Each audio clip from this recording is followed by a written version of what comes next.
Would you also like to record? And yeah, I will start the recording. Hello, everybody. Remember to bap that subscribe button. Play. Just testing. Is my mic coming through okay? Yes, you sound great. Great. Would you also like to record? And yeah, I will start the recording. Hello, everybody. Remember to bap that subscribe button. Oh my God. Okay. Just testing. Is my mic coming through okay? Yes, you sound great. Okay, I will mute that. And I will send that link to Astrid and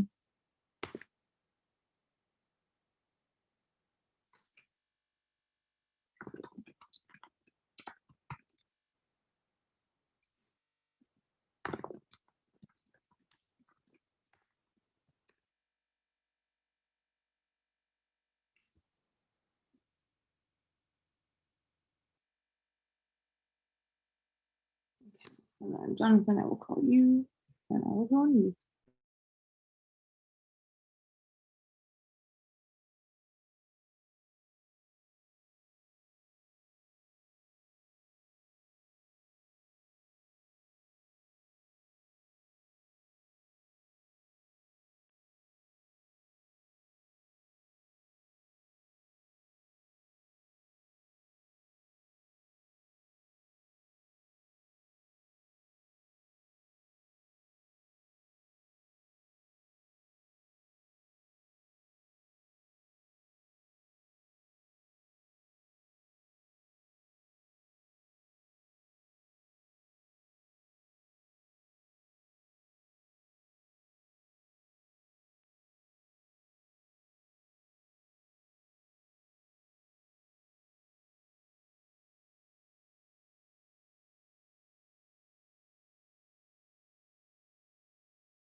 Now more than ever, innovative technologies are fueling change and sparking new ways of thinking.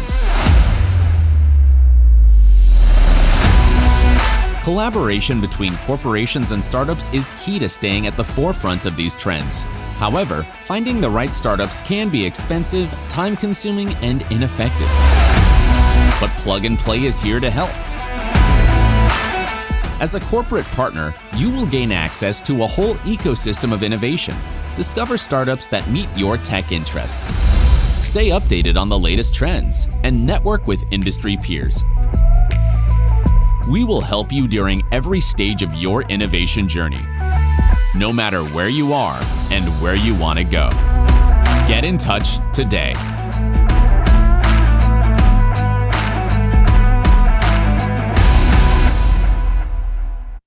How do you track your team's innovation efforts? However that is, we've got an easier way. Let us introduce Playbook. Playbook is Plug and Play's innovation software. It is an exclusive tool only available for our ecosystem's corporate partners. With it, you and your team will be able to browse your curated startups database, create, discover, and rate lists of startups, track your engagement, pilots, and investments, analyze data from the tech ecosystem,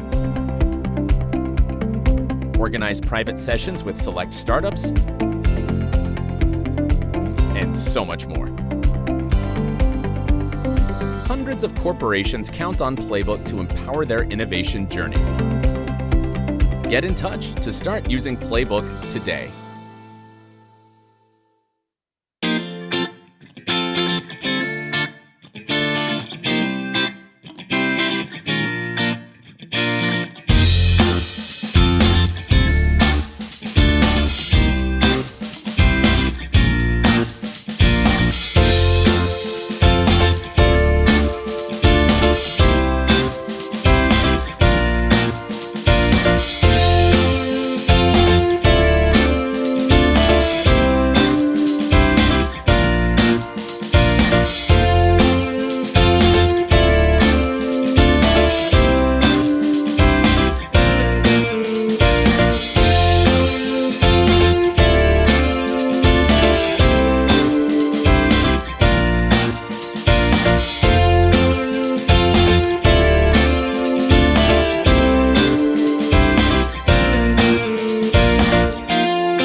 Hello, everyone, and thank you for joining. We are going to get started momentarily.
Hello, and welcome to day 2 of Plug and Play's Spring Summit.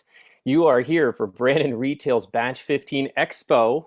Amazing, the longest running program we have here at Plug and Play, so really excited about what that's going to bring. Thank you to all of you for joining us now, all over the world. Really able to do that because of the virtual world we're living in for now. If you're just joining us for the first time at a Plug and Play event, the mission that we follow here on the screen is driving innovation and new ideas and technology into the markets we work with by connecting all of you, entrepreneurs, corporate leaders, and innovators, and investors all over the world. I'm Will Decker. I'm the VP and the head of the brand and the retail program, along with my co-director, Kevin, who you'll hear from shortly here. And what Plug and Play does We're the most active early investor in Silicon Valley. We work with over 500 corporations all over the world to solve some of their toughest innovation challenges. And we have these industry programs where groups of industry leaders come together, define different topics and themes, and then plug and play sources some of the most incredible startups all over the world to come work together and solve some of those problems. It's a great way within an industry to get technology accelerated into the markets by doing it together. So we work across all those industries and all of these locations worldwide. And all these different locations, we have plug and play teams working with various corporate partners and startups. We source startups at Plug and Play all over the place. So even if we don't have a program located in one of these centers, if you're a startup, get in touch with us if we haven't reached out to you already. But we bring them to these hubs you see here. It's a network connected that all works together in terms of defining the different themes and getting programs running so that the startups go identify those areas and work together. A lot of the collaborations result in incredible proofs of concepts and pilots and technology learnings and a lot of different scale outs too. It's a great way to have global teams work together with everyone there and distribute and enter new markets. These are our themes for today. They've really evolved since the start of the pandemic. When I look back to last year and some of the batches we did prior, there was a lot of urgent need across many different areas going on all at once, beginning of the pandemic. Just an incredible transformation that happened extremely quickly as we've gotten used to seeing with the kinds of consumer behaviors we feel will last post-pandemic. The group of our anchor partners here at Brandon Retail have really defined these different themes and areas to focus on. Those include enabling e-commerce and digital transformation, more important than ever. A lot of these technologies are just fundamental to the way that the shift in commerce has happened and the way people find and buy things online and throughout their entire journey. Data analytics and operations, any way you can optimize and gather information about your internal processes, the impact you have been absolutely critical to the types of innovation technology our teams have brought into these programs. Sustainability, right? The Great Reset, really taking advantage of what we are doing and the opportunity we have in front of us to change the way people consume and the way things are made, and getting the circular types of economies into the way that people work and live. And then consumer touch points, always looking for different ways to identify consumers as they engage with our retailers and brands across all different touch points and creating differentiation for those consumers. A little bit of a look at some activity that we've had since the last batch in October through, I think these numbers are as of April, so they're probably even higher today. Intros of startups and corporations for batch 15, 104. That's just for the Brandon Retail batch, just incredible. So that activity and those collisions are happening today in this virtual environment, just phenomenal. The deal flows, over 19 deal flow sessions. These are those private meetings where we're getting an interest area or a need from our corporate partner, and Plug and Play's team, we got a phenomenal team, couldn't do this without them, are go finding the startups and bringing them together.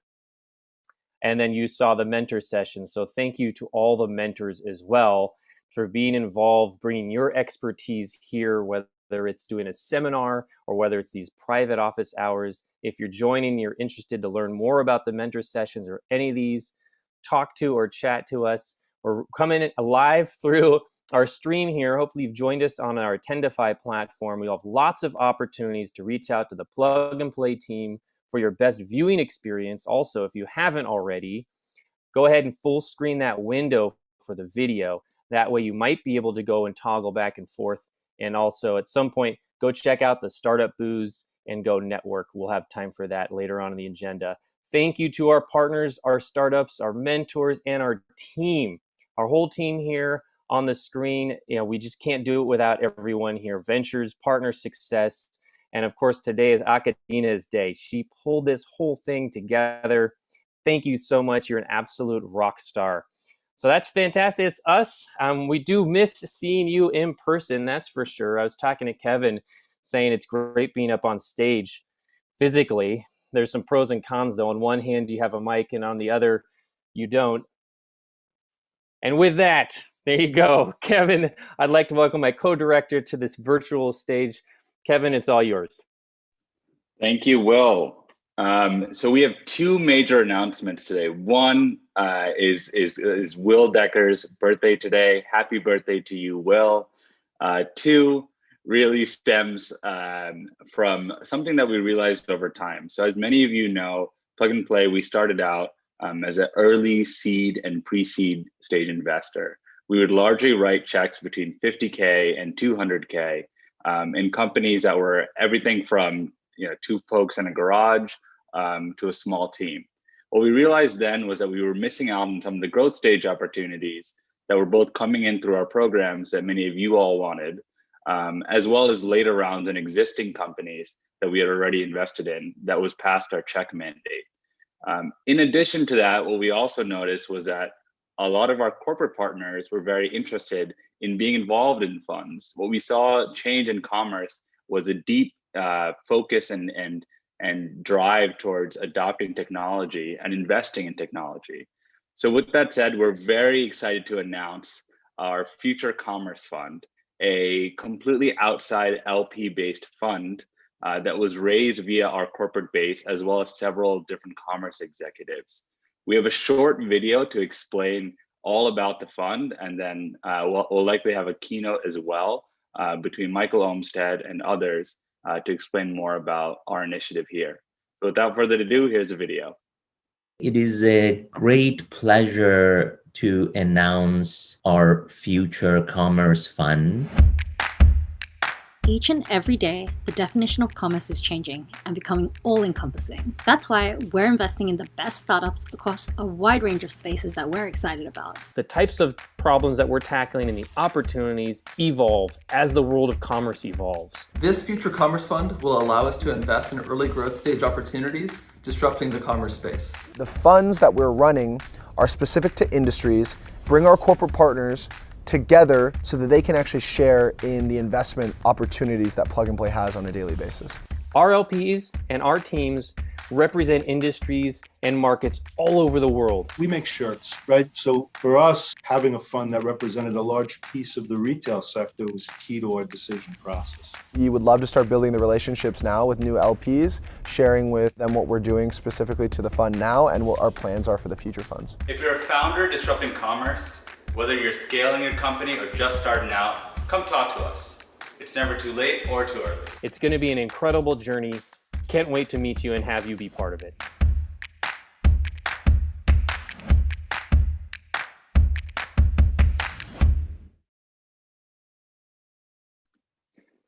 So that's a high level on the fund. To discuss more in detail about what we're doing specifically in commerce, here's Mike Schaefer, the COO and CFO of PVH, Michael Olmstead, the CRO of Plug and Play, and Saeed Amidi, our founder and CEO, to discuss all that we're doing in commerce.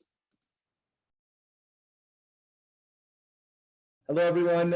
For those of you who don't know me, I'm Michael Olmstead, and I'm so happy to welcome you to Spring Summit 2021. Today, we have a very exciting fireside chat with Mike Schaefer, CFO and COO of PVH.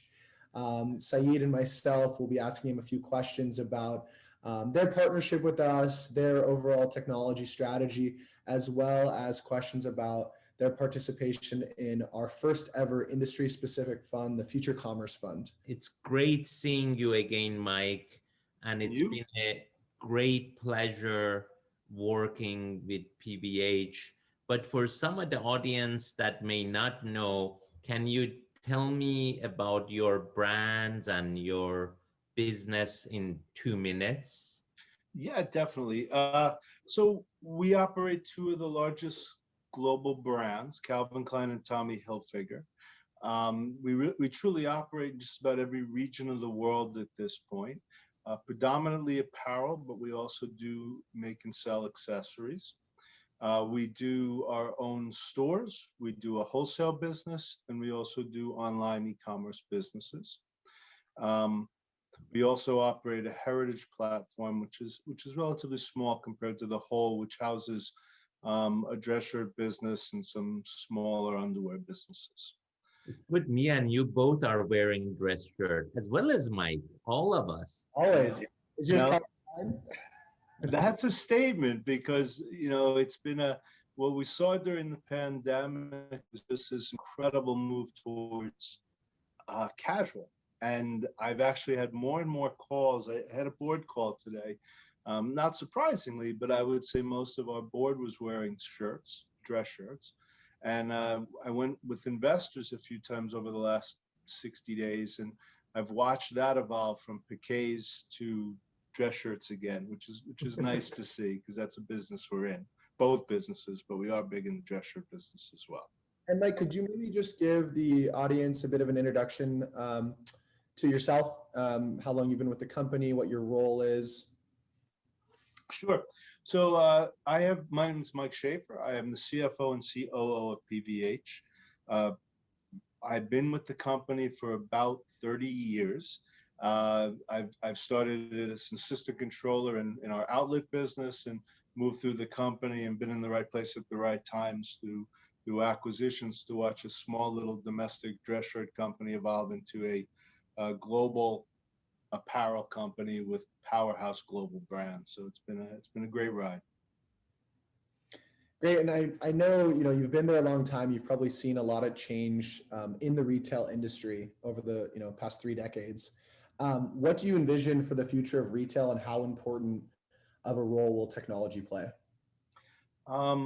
It's been interesting. Everybody's saying it, but I'm going to tag on. We've watched acceleration through the pandemic. So the pandemic has really just moved forces already at work much faster along. So, when I think of retail, I used to think of stores. I think, especially if you're my age, you grew up, retail was just brick and mortar. That has evolved. You're no longer in a brick and mortar box. You're online, and consumers have blurred the lines. They no longer want to worry about where they're shopping. I think what we're seeing is consumers wanting to get what they want, when they want it, with pretty much a seamless transaction. I see that accelerating. I see that continuing. This concept of being able to fulfill orders from any place, anywhere to a consumer that wants your product is going to become a price of admission. Technology is the only way to get it done. So it's been fascinating to watch how we've built these bridges to our customers, to our stores, to our e-commerce platforms, and trying to ship product. And it's not just one way, it's also product coming back. And how do you deal with those returns? And technology is the enabler that lets you do those things. Mike, sure. Mike, today my wife wanted additional drive and ordered it from Apple. And I was quite shocked when I came to our kitchen table.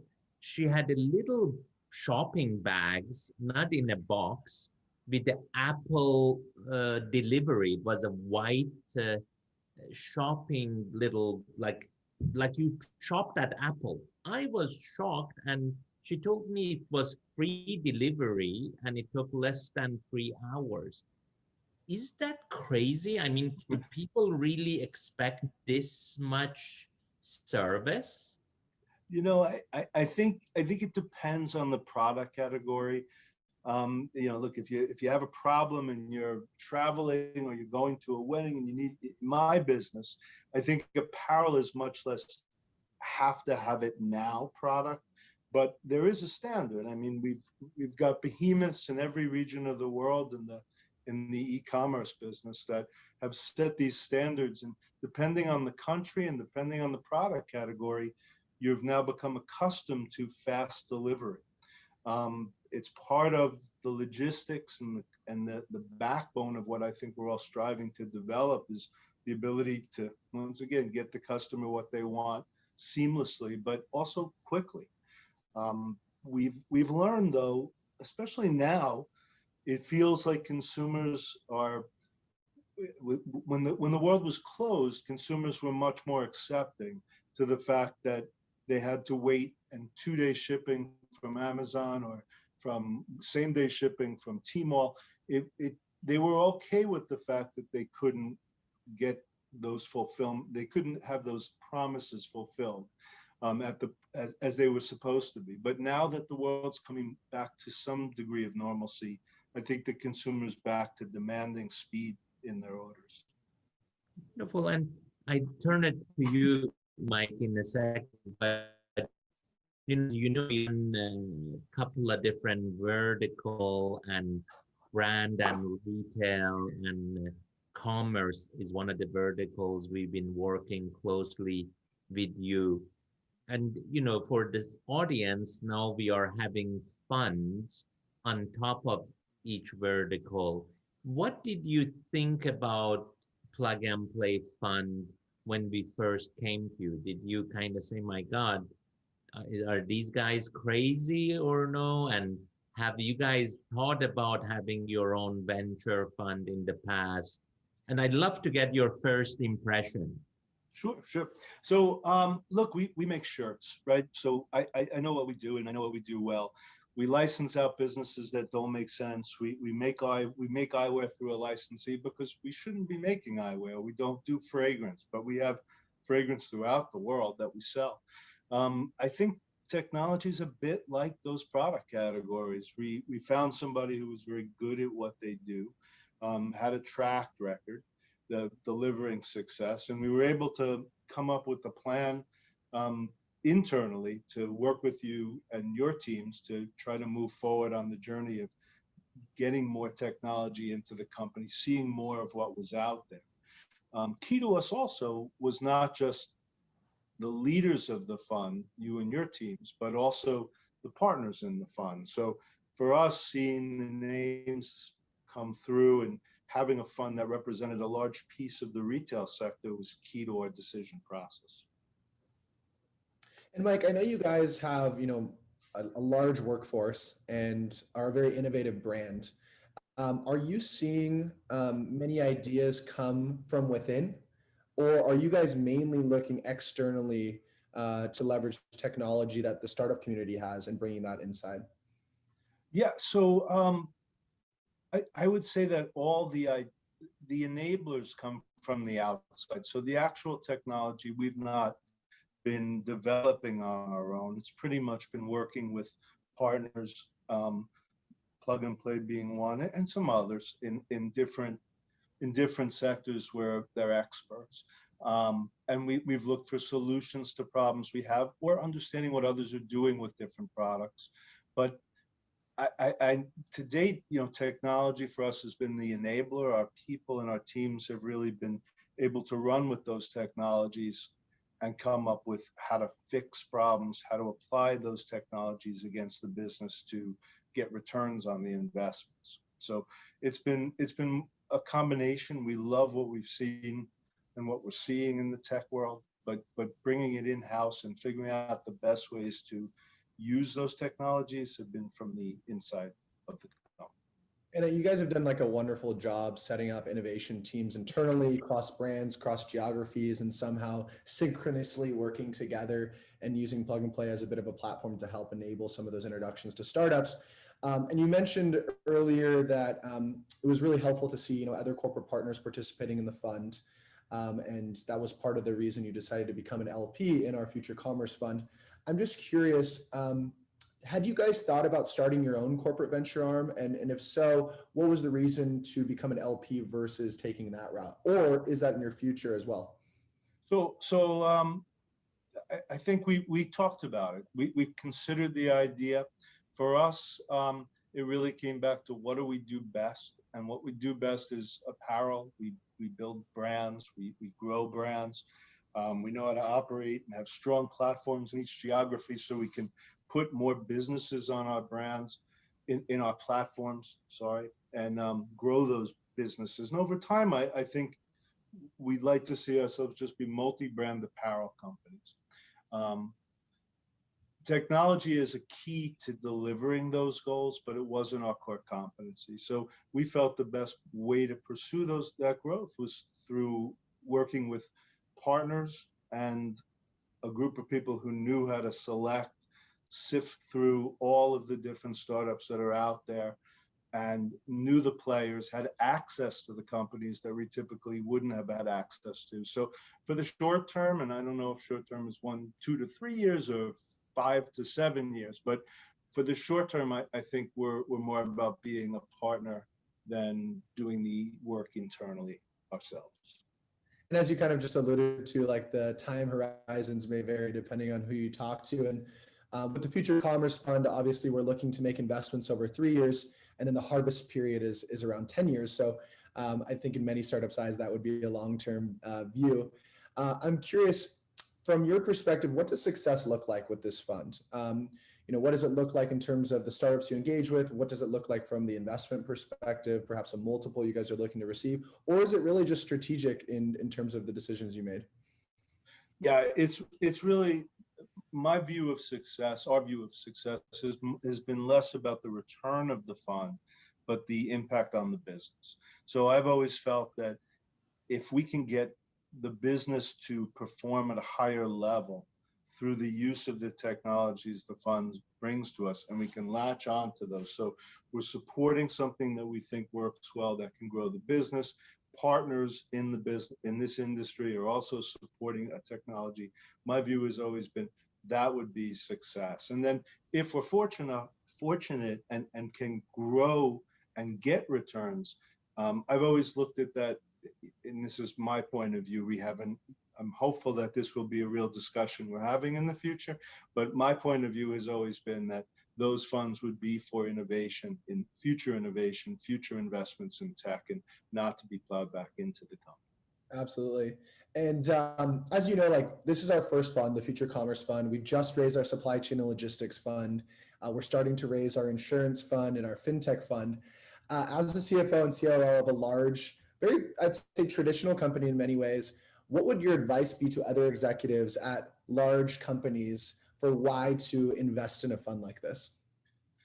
Yeah, so one of the surprises for me has been the success we've had at working through companies that you guys have found and brought to us. And the speed at which we can get tests up and running, and I want to say the lack of investment we've had to make. People that you've brought to us, the companies you've brought to us, have done a great job of being very nimble. They've been able to quickly develop a view for us of how that product would fit in, quickly develop an interface and work, and they understand the nuances of a big public company. They understand that security is a concern, that we can't just give you a plug into a system that we operate. So we've had a really good experience, but I guess for me, the biggest surprise and the biggest win has been how nimble these companies are, in that they can come in, sit with the group of people, take their application, work with us to get a read of success or failure, and quickly be able to help us understand if it works and why. And our teams feel the same way. They feel connected and excited. The other thing that I've really missed, which I think we're all looking forward to bringing back, is the actual in-person contact. Coming to your offices, sitting there for a day, was just an eye-opening experience for everyone on our team, at how fast things are moving and how nimble you have to be within PVH, not just the companies we work with. So it's been a great ride so far. Wonderful, Mike. If I can say, I really have enjoyed and learned from our relationship. And when you have this C-suite involved and excited to embrace technology, the rest of the company comes with it.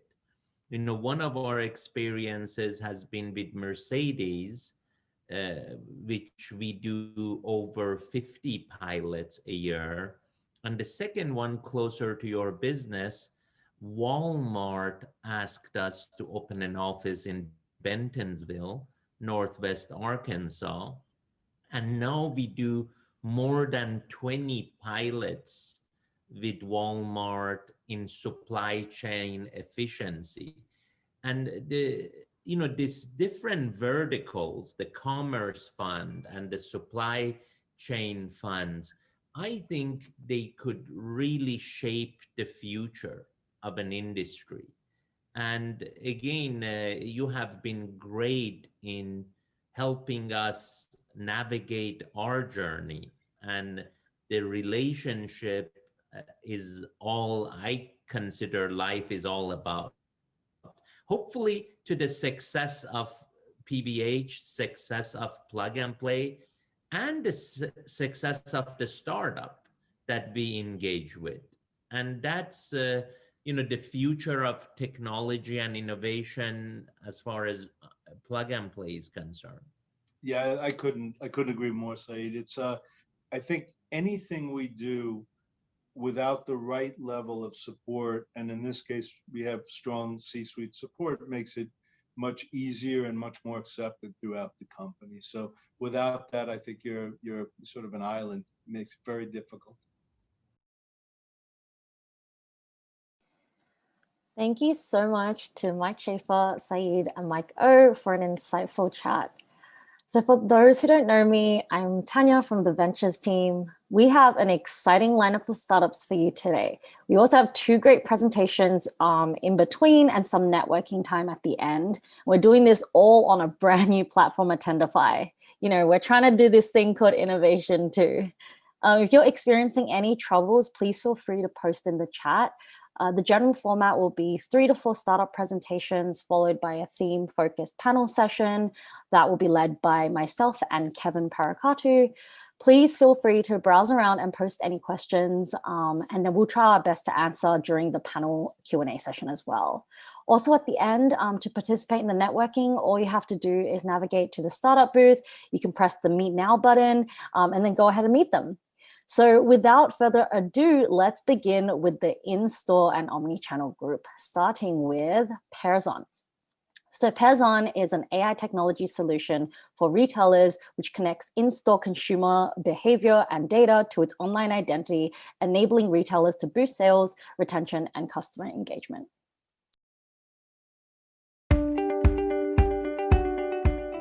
Pearson is a leading AI technology solution for physical retailers, which connects the in-store consumer to its online identity, enabling retailers boost sales, retention, and customer engagement dramatically, increasing the ROI on digital ad spend. We identified a massive gap in the market and founded Pearson in February 2020 to solve this gap. Establishing a company at the helm of COVID-19 with physical shops opening and closing has not been easy, but with the right team and a disruptive solution that can bring proven benefits to brick and mortar, we ended the first year of operations with 20 paying customers, an ARR of $150,000 USD, partnerships across Europe and US, and a secured investment of $600K, part of a larger round of $3 million. The successful journey from brick and mortar to Omni Channel will require bridging digital and offline experiences, identifying anonymous customers, and enabling an accurate in-store ROI measurement. Pearson Customer Experience Platform gathers online and offline customers' data across different touchpoints. Our machine learning engine unify customer profiles and segment them to enable definition of smart predictions and anticipate audiences' future actions. AI for Marketing platform will target the most relevant audiences with the appropriate message at the right time through the relevant marketing medium to guide them through the marketing funnel to increase sales and conversion. Last but not least, measure in-store ROI in real time.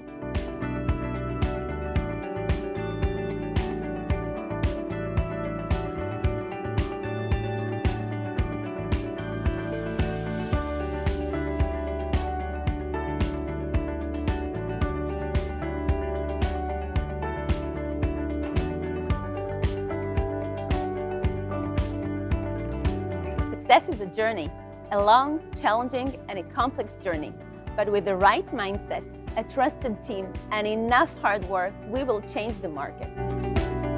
Thank you, and I welcome each and every one of you, retailers, investors, and partners who would like to join our journey from the traditional bricks and mortar to the Omni Channel, in order to grow our company and be our partners. Looking forward to see you.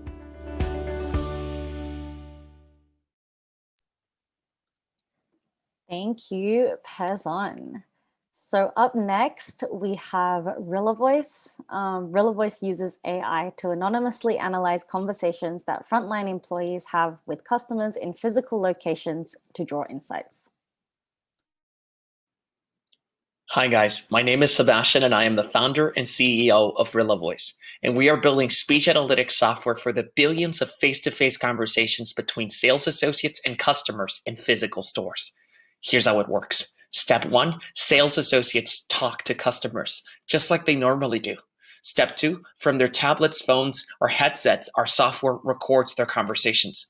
And step 3, our AI automatically transcribes and analyzes these conversations to help companies train and supervise their store teams, understand winning behaviors, and find trends to improve processes like sales, customer service, and promotions. Our customers are currently using RillaVoice to save time, money, and resources in inefficient data capture methods like surveys, manual reports, and mystery audits, all while capturing 1,000 times more voice of customer data, 100 times faster at a fraction of the cost. This all from real conversations the real customers are having in their stores. With Rilla, they're not capturing a sample, they're capturing the truth.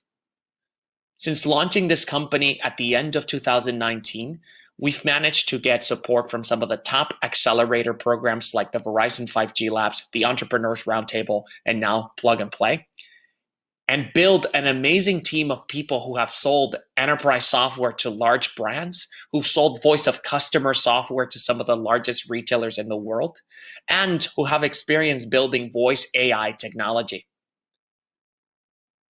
Right now, we are continuing to grow our team in order to keep supporting our existing customers and the more than a dozen Fortune 500 companies currently testing, evaluating, and piloting our software today. If you want to be part of the speech revolution of offline commerce, please reach out to me. Thank you so much for listening.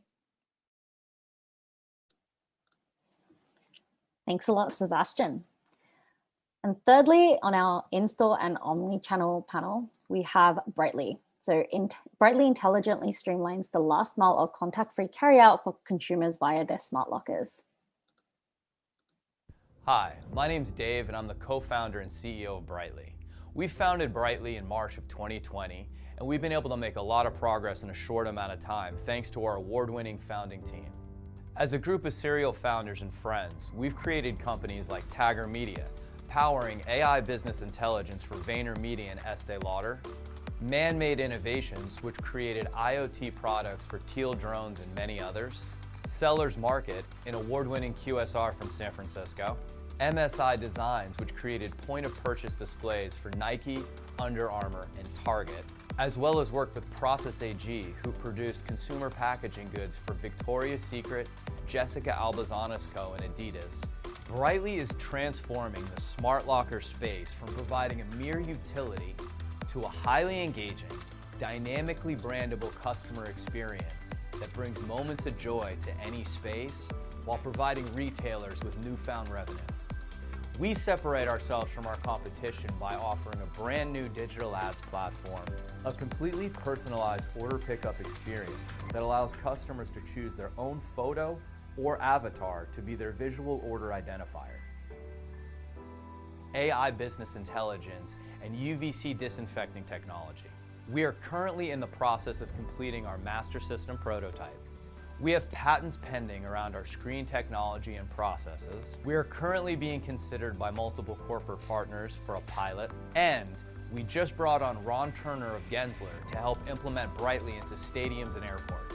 We are currently seeking $1.3 million in seed funding, with the first $500,000 getting a significant discounted valuation. And we are actively seeking pilots and proof of concepts with retailers, QSRs, public workspaces, and college campuses. Once again, I'm Dave from Brightly, and thanks for your time.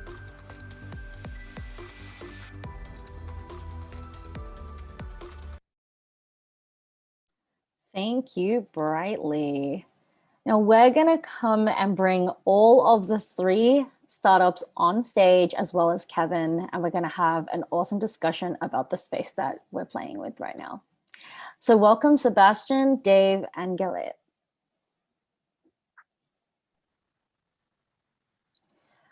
Awesome. So I think we have, hey. Hi. Nice background, Dave. Yeah, I love those backgrounds. Plug and play. Yeah, well, thank you so much for joining us today. So the topic of discussion, we want to keep this really free-flowing, open. The audience, please ask questions. But really the topic is about in-store and omni-channel. And I think you guys are probably, one of the kind of industry groups that really saw a change in terms of your clients, in terms of like what your business has kind of gone through. Would love to maybe start off with an introduction about each of you as a founder, and then just a quick kind of summary about your business and what's been happening over the last year. Excellent. Well, I'll jump in, I guess, first. Hi, my name's Dave. I'm the CEO of Brightly. We started Brightly in March of 2020 as the pandemic hit, because we were a big customer of the buy online, the click and collect, kind of movement before this had already happened. We had kind of been using, our favorite apps to pick up food, our favorite apps to shop at our favorite big box places and premium retail. And as, the pandemic hit, we realized, there was these, terrible customer experiences happening at these places. And, what was seamlessly supposed to be a seamless experience of getting in there and getting out and getting your product turned into waiting in line almost longer than it would take to actually go in there, pick it up and wait in the real line. So we started to realize, some of our friends here in Los Angeles were having some major problems with this in their smaller businesses, and started to discuss some of the issues and how we could solve those issues. And that's kind of what brought us to creating Brightly. And we launched Brightly in June of 2020 last year. We filed for patents, created the company, and actually started our prototyping. And we are where we are today, and we're really excited about it. So yeah. Sorry. Oh. Go ahead, Sebastian. Thank you. So yeah, I just saw I thought the order was gonna, but whatever. I'll go. So I can share a little bit about just very quickly. So about the story of how we got founded, and then when COVID hit, what happened to us. We started Rilla right before the pandemic. So we started November 2019 working together as a team. We launched our product in January as part of the 5G Labs. We had this big launch. We were growing very quickly. Most of our clients were in New York City, right? We're in New York City, we're a New York company. And we were growing, at 10% week over week growth. Everything's looking good. Pandemic hits, and all of our clients had to shut down their stores, literally like in the same week. And we were like, oh, what? I don't know if everybody remembers, but back then everybody kept saying April 14th, April 14th, things are gonna open up. And we're gonna be like, oh, we're fine until April 14th, and the 14th came, and then our clients were like, yeah, our stores are closed. I don't know if we're gonna die. What's happening? And it was always a very tough period of time for us, like the first few months. But then something really, it surprised us. Even we were obviously, as a startup, you want to be nimble, you want to see what's going on, see if you have to pivot. We were debating all of these things. We were going into healthcare, talking to people in different industries. And something very amazing to us happened, which is that when the summer started, summer 2020, we started getting a lot of inbound traction from really large retailers from all over the world. Larger retailers than the ones that we had launched with before. These were Fortune 500 companies that were reaching out to us at this particular time, because as they were getting ready to plan for their budgets for 2021, and because of the financial pressure that the pandemic caused, they needed to sort of revitalize their voice of customer, their quality assurance. And the first things that they were looking to substitute were like their mystery audit programs, their manual audit processes. And they were coming to Rilla to for the first time, try to do something different in this regard. It was kind of like it was like a fire that was lit under them to try to innovate in these areas that had been, business as usual for many years. And that's basically what kept the company going. Since then, we've actually been growing even more than we were before the pandemic. So yeah, and we were just lucky. It just started coming our way at that particular time, which was great.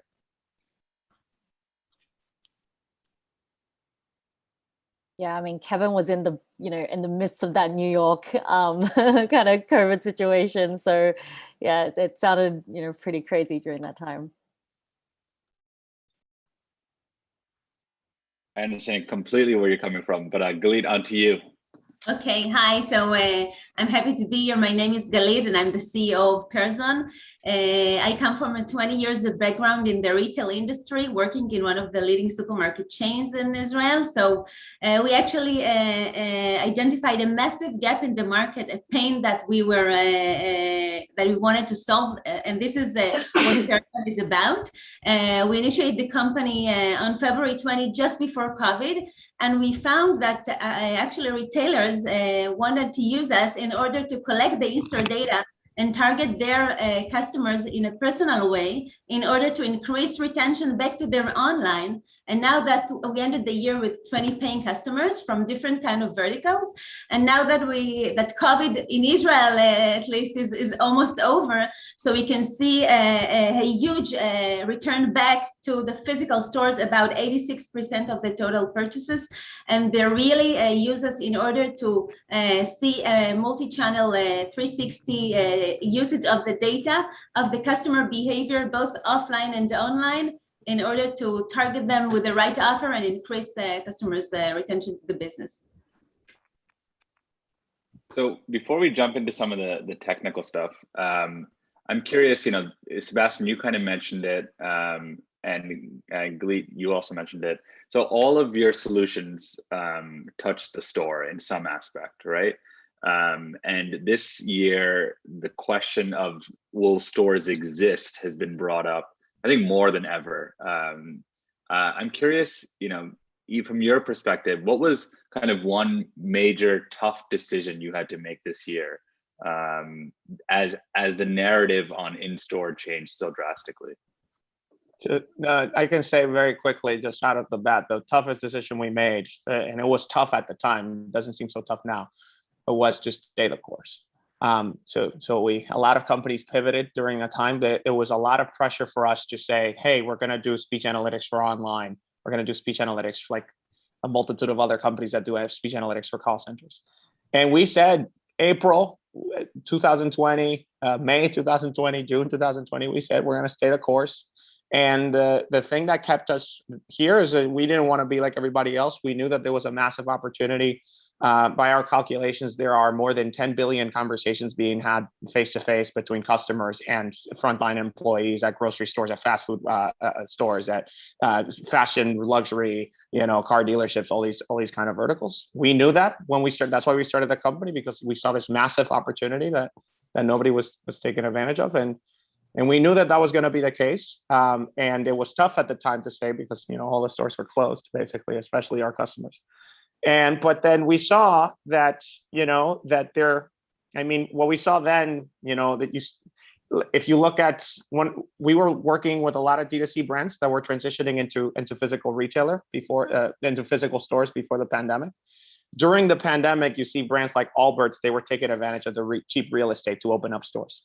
You were seeing, brands continuing to grow their physical presence, all to try to take advantage of the physical storefront as a way to build culture and as a way to build,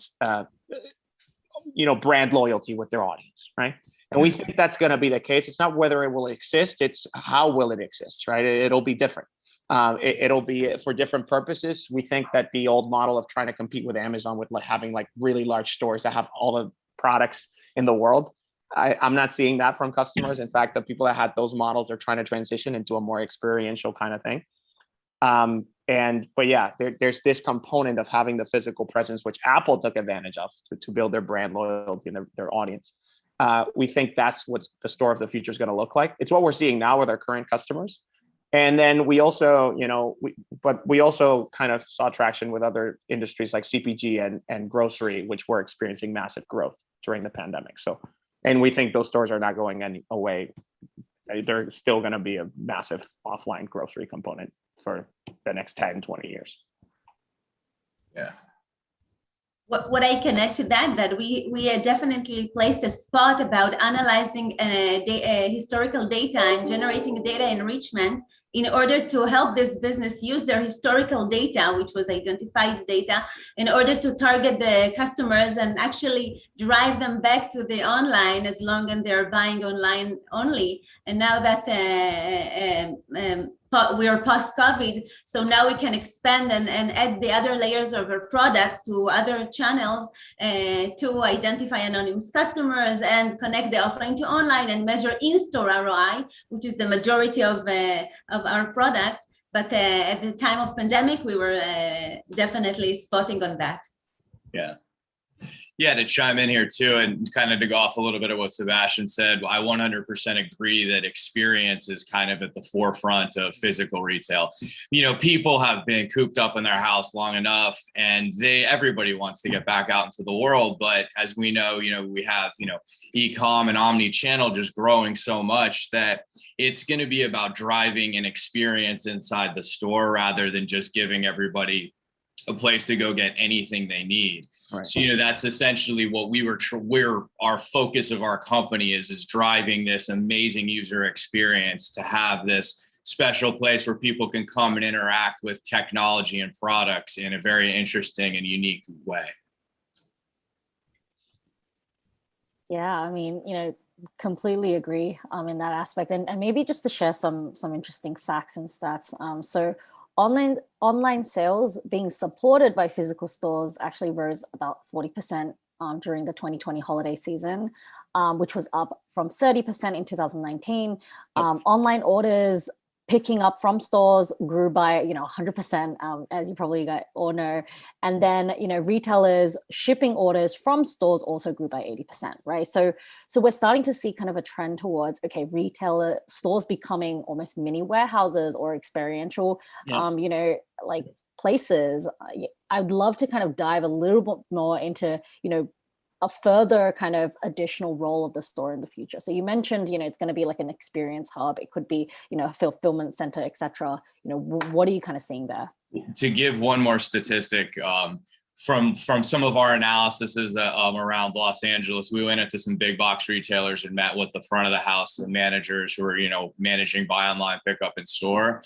And, it was said that it was basically going to be about 10% of sales in the store. Well, when we were going in there and meeting with, multiple, locations around Los Angeles, we were finding that it was closer to 18 to 23% of the sales going through the store. So that was like a massive eye-opening experience. It was like 18 to 23% of the sales of the store were going through the front. And that was also in January. That was even as things were starting to lighten up again. So it's showing that these trends are going to continue.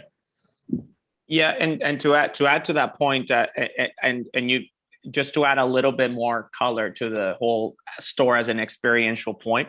When I say experiential, it's not just like, oh, it's about sales and marketing, right? So you have brands like Casper, right? Their cost of customer acquisition online has skyrocketed, and when they IPO'd, it was like the talk of the town, like, oh, how high it is. And the reason, one of the reasons, there's many, but one of the reasons that they decided to continue to open stores is to that point that you mentioned, Tanya, that when they opened up their first one, almost by accident, it was almost like a cultural hub that they wanted to have. They saw that their online sales in that particular location just skyrocketed. And the reason is that when you have a physical storefront, almost, like a billboard that pays for itself, right? Because you have people paying to products.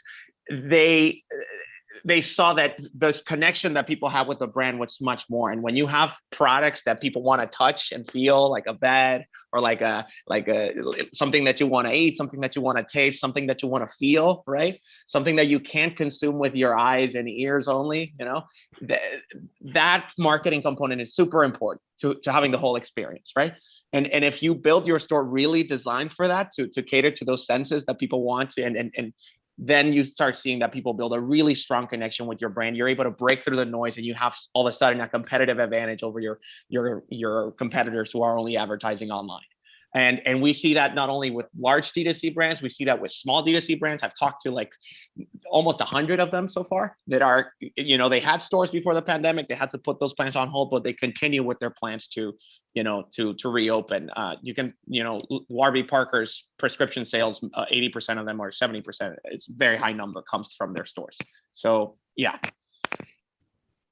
I really agree with what Sebastian just said, and I can add to that we understand that there will be a shift, but still people need to go out and touch and feel and taste sometimes. So even though the numbers are going high, I believe that it won't change at the end of 2025, no less than 60-40, which is an amazing separation between the online, and still there's a lot of importance to connecting all these channels, all these data touch points, and actually providing your customer with a unified customer journey with intelligent, relevant offers, both based on his online and offline journey. Yeah, that makes sense. I'm curious, you've all kind of touched on it too, is I think when Tanya and I first were analyzing the effects of the pandemic, we thought, okay, it's like kind of what Sebastian was saying, like it's going to be like a temporary bump in the road, and then people are going to return back.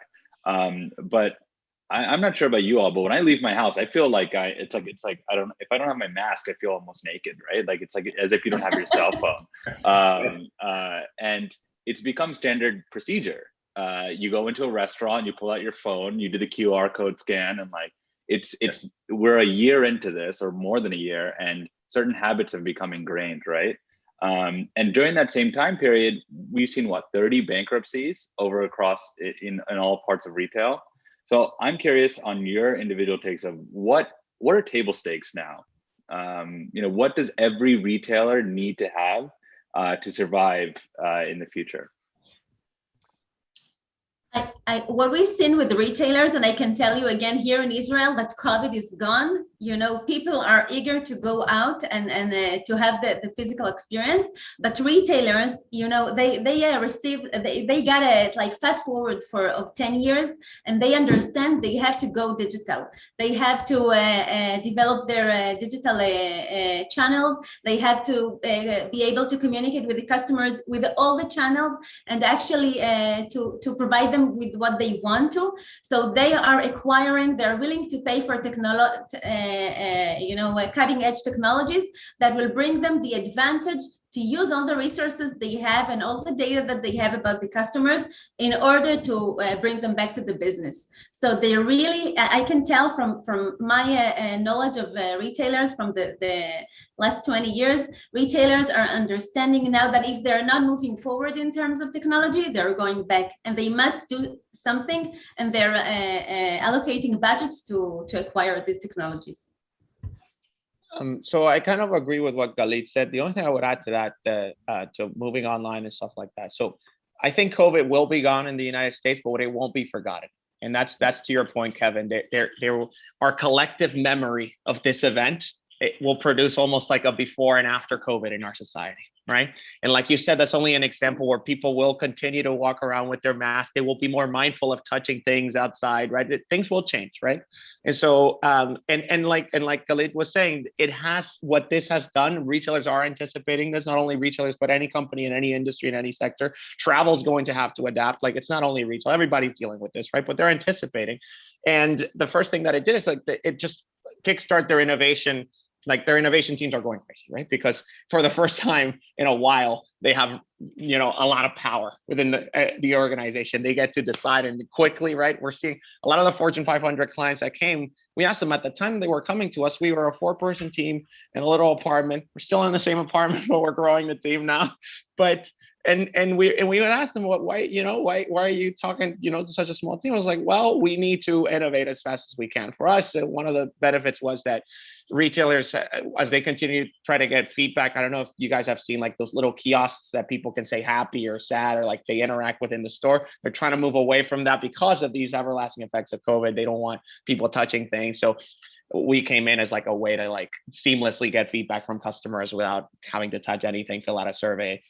So that kind of thing. But yes, the online they have to be digital. The brands that were already digital, that they were already good on that front, but also the store experience, they're going to have to make it safe. They're going to have to safe forever. It's not only like, oh, until COVID is done, they're going to have to create a safe experience for customers to give them that peace of mind.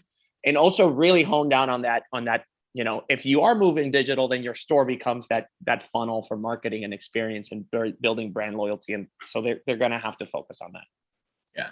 Well, we were also working with a big box that was like, basically their goal was to transform their store into the safest place in the world to shop. And they were doing that via UVC technology. And they were doing that via this like spray that you can spray on shopping carts. So we've been seeing some really cool innovations that are going to probably be coming down the pipeline later this year and early next year. But essentially just, you got to give the customers this sense of security that the things that they are touching are clean. And that's one of the things that we've been kind of seeing a lot of, is that there's a big kind of push towards this new bar for health and wellness when people do walk into your stores. Yeah, and so I guess there's actually a question from the audience kind of touching on this subject. Do you think customers are truly seeking a retail experience, or has the pandemic really just forced them to shop in a way that they didn't think of before? And personally, for example, I hadn't used Amazon Fresh before. I hadn't tried any sort of grocery delivery, but once I did, it did kind of change my life. Of course, I still go back to the grocery store for kind of instant, items that I need on the go. But, what are your thoughts on that? Like, is it really, just re-enabling us to think about, oh, there are better ways to shop? Or do you really think that the store is like crucial to that shopping experience? I would say the store is a means to an end. It's the experience that people are looking for. I have a friend who has a startup that books gigs for artists and venues, right? He is seeing a massive uptick in newfound interest because restaurants and bars are opening up. So it goes to the point that people really want to go out and look for experiences outside of their home, right? We're social animals. We don't want to be stuck, and Zoom is great and we can see each other's floating faces, but we want the world to be a little bit more than seeing everybody as a floating face in a screen, right? And so people are definitely looking for experiences outside. They want to go to concerts. They want to go to comedy shows. I have a lot of friends who do stand-up. All of them are posting their booking tours. In the summer, they're fully booked.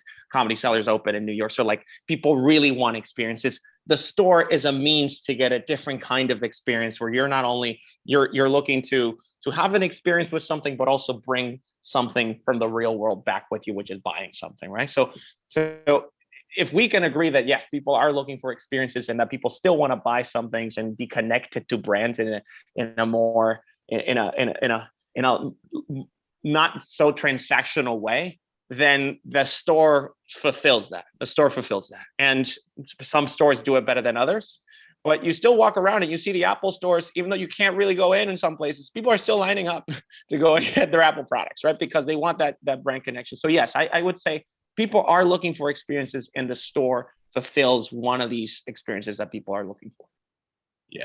Yeah, agreed. I think there's certain things that just kind of lend themselves to being bought online and picked up, or being bought online and delivered. And then there's other things that you do want to go in. You just want that experience. And, I think that's really where it's going to, kind of the blend's going to come in, because a lot of people actually were exposed to this click and collect way of life, and they were like, wow, this is really interesting. This is really cool. I would have never done this before. Now, like I said, certain items lend themselves to doing that really well. And then other items are like, well, I actually kind of want to go down there and check that out. Like, potentially like a new pair of sneakers, you see like a new pair of Nikes or something. You're like, oh, those Nikes are awesome. I love those. Like, and I'm basically speaking about myself here.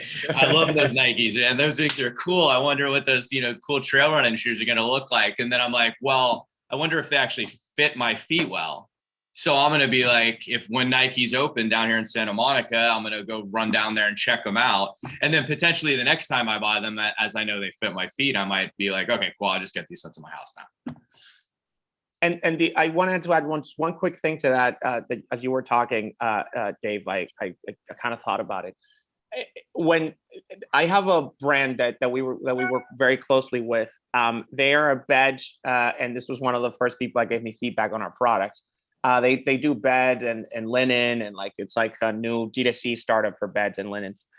When they opened up their first storefront in 2020, early 2020, they are an online digital native brand. All of their customers found them online. And they would literally run ads online, not to get them to purchase the sheets, but to get them to come to the store that they had in California. So they would transition people to go online to go to the store so they could experience the linens, because they knew that would give them a significant competitive advantage from everybody else.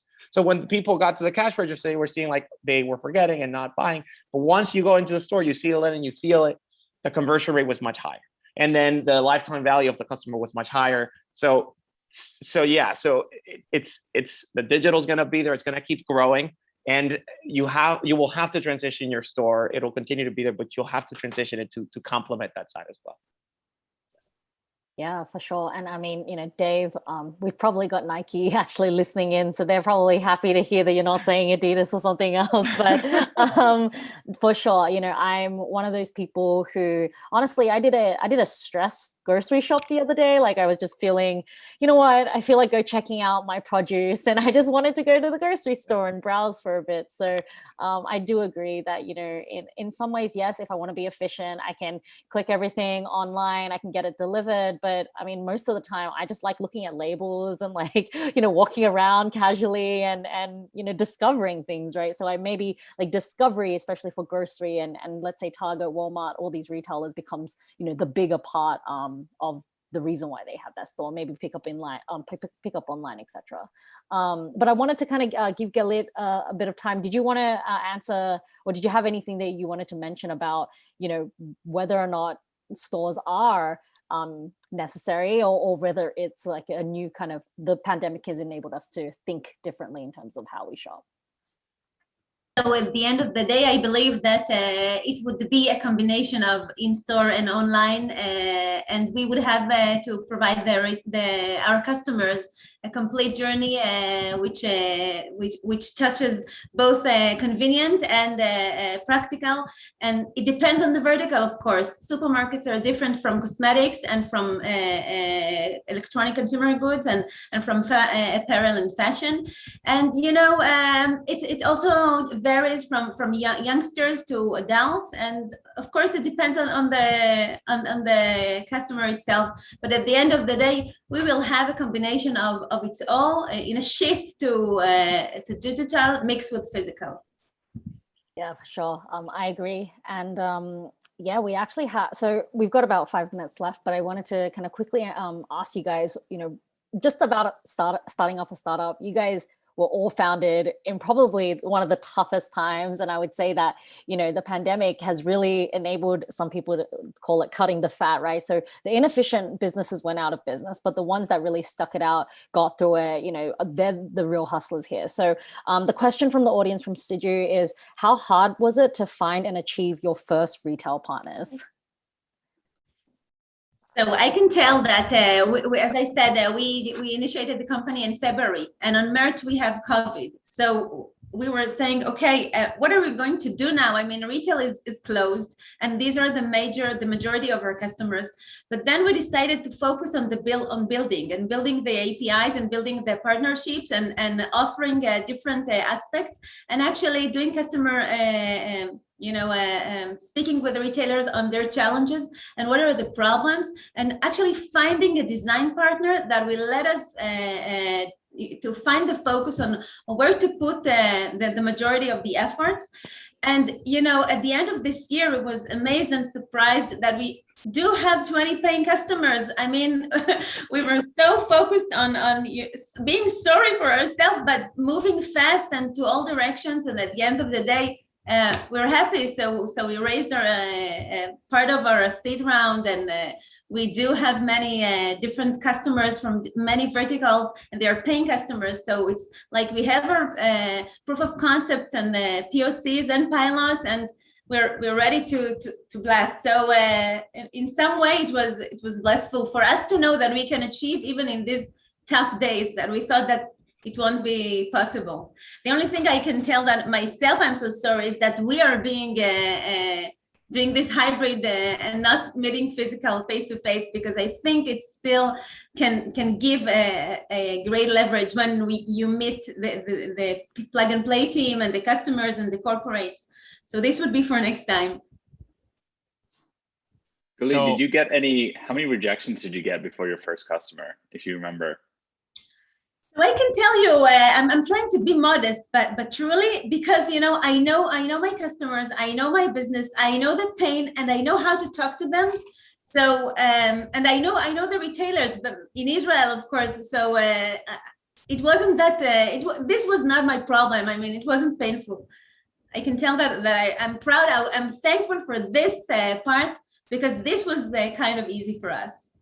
The value of experience, right? I think the narrative of the 22-year-old with no prior experience launching a company is very sexy, but best entrepreneurs are those with experience that can talk to their customer. I can agree to that. Definitely.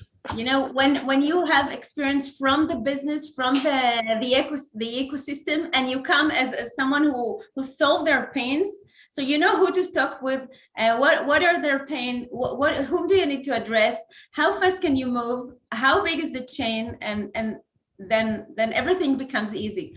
So sometimes when you have the marketing and the knowledge, and you partner with the code, so you can have a full fast move forward. Yeah. Actually, Sebastian, you used it on the other side of the spectrum. I can talk from the inexperienced founder side. A 22-year-old.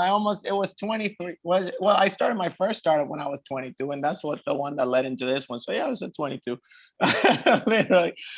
So I'll talk about the question of how hard it was to get customers, especially during the pandemic. So since I started my first startup right out of college, it was a field marketing management software that, people that did face-to-face marketing, and the idea came from that. And we were selling to big, large CPG customers, and sort of talking to them, we realized the power of voice and capturing these millions and then billions of conversations, right? So we started in 2019. We, young founders, the hustler type, we're gonna go out there. We didn't want to be without a customer for more than a month. We said, if we don't get a customer more than a month, we failed.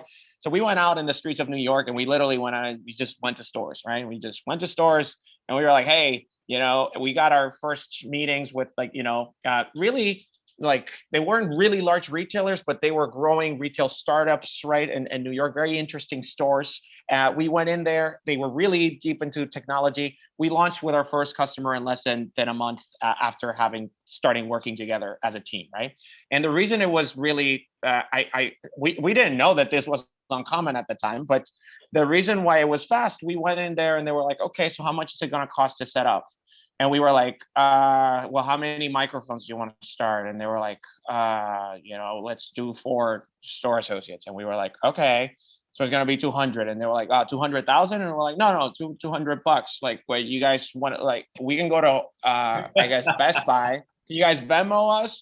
I don't know. I mean, we can give it to you for free. We don't care. You guys are, and they're like, oh, how long is it going to take? Well, we're going to go to, I can call Michael. He's near the Best Buy at Union Square. We can go there, have it here by, in an hour. Is that cool with you? Or could you, we could get it earlier.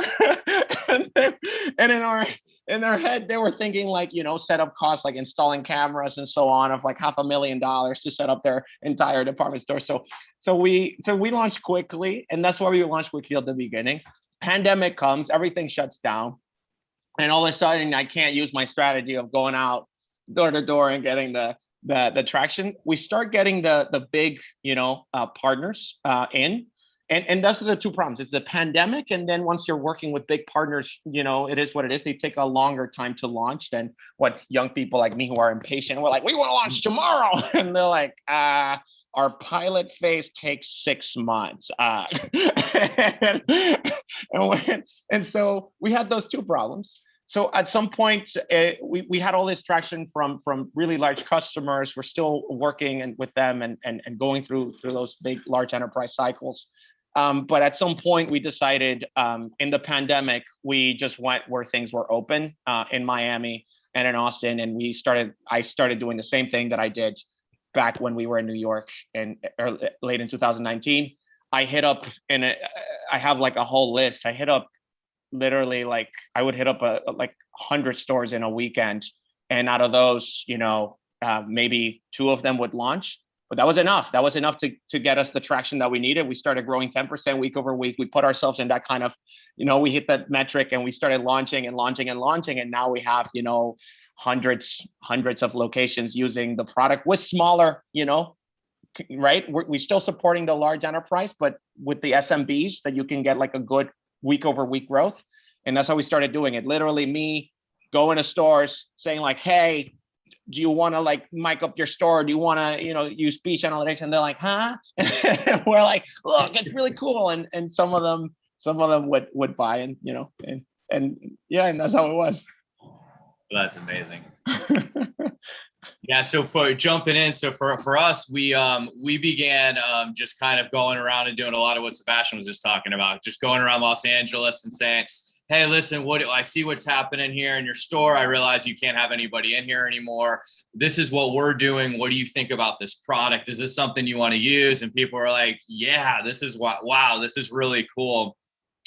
Again, I've founded a few companies, so I'm definitely a founder that's like not just all about, oh, I have this great idea and a product. You want to go out there and basically vet that before you actually start working, because you're going to be on a long road for a long time. So like, let's make sure we're making something before we start making it that people actually want. So that's what we did. We went out around Los Angeles and kind of got a lot of, boxes checked with, QSR retail and just kind of smaller retail, boutique retail stores that were like, yeah, this is really cool.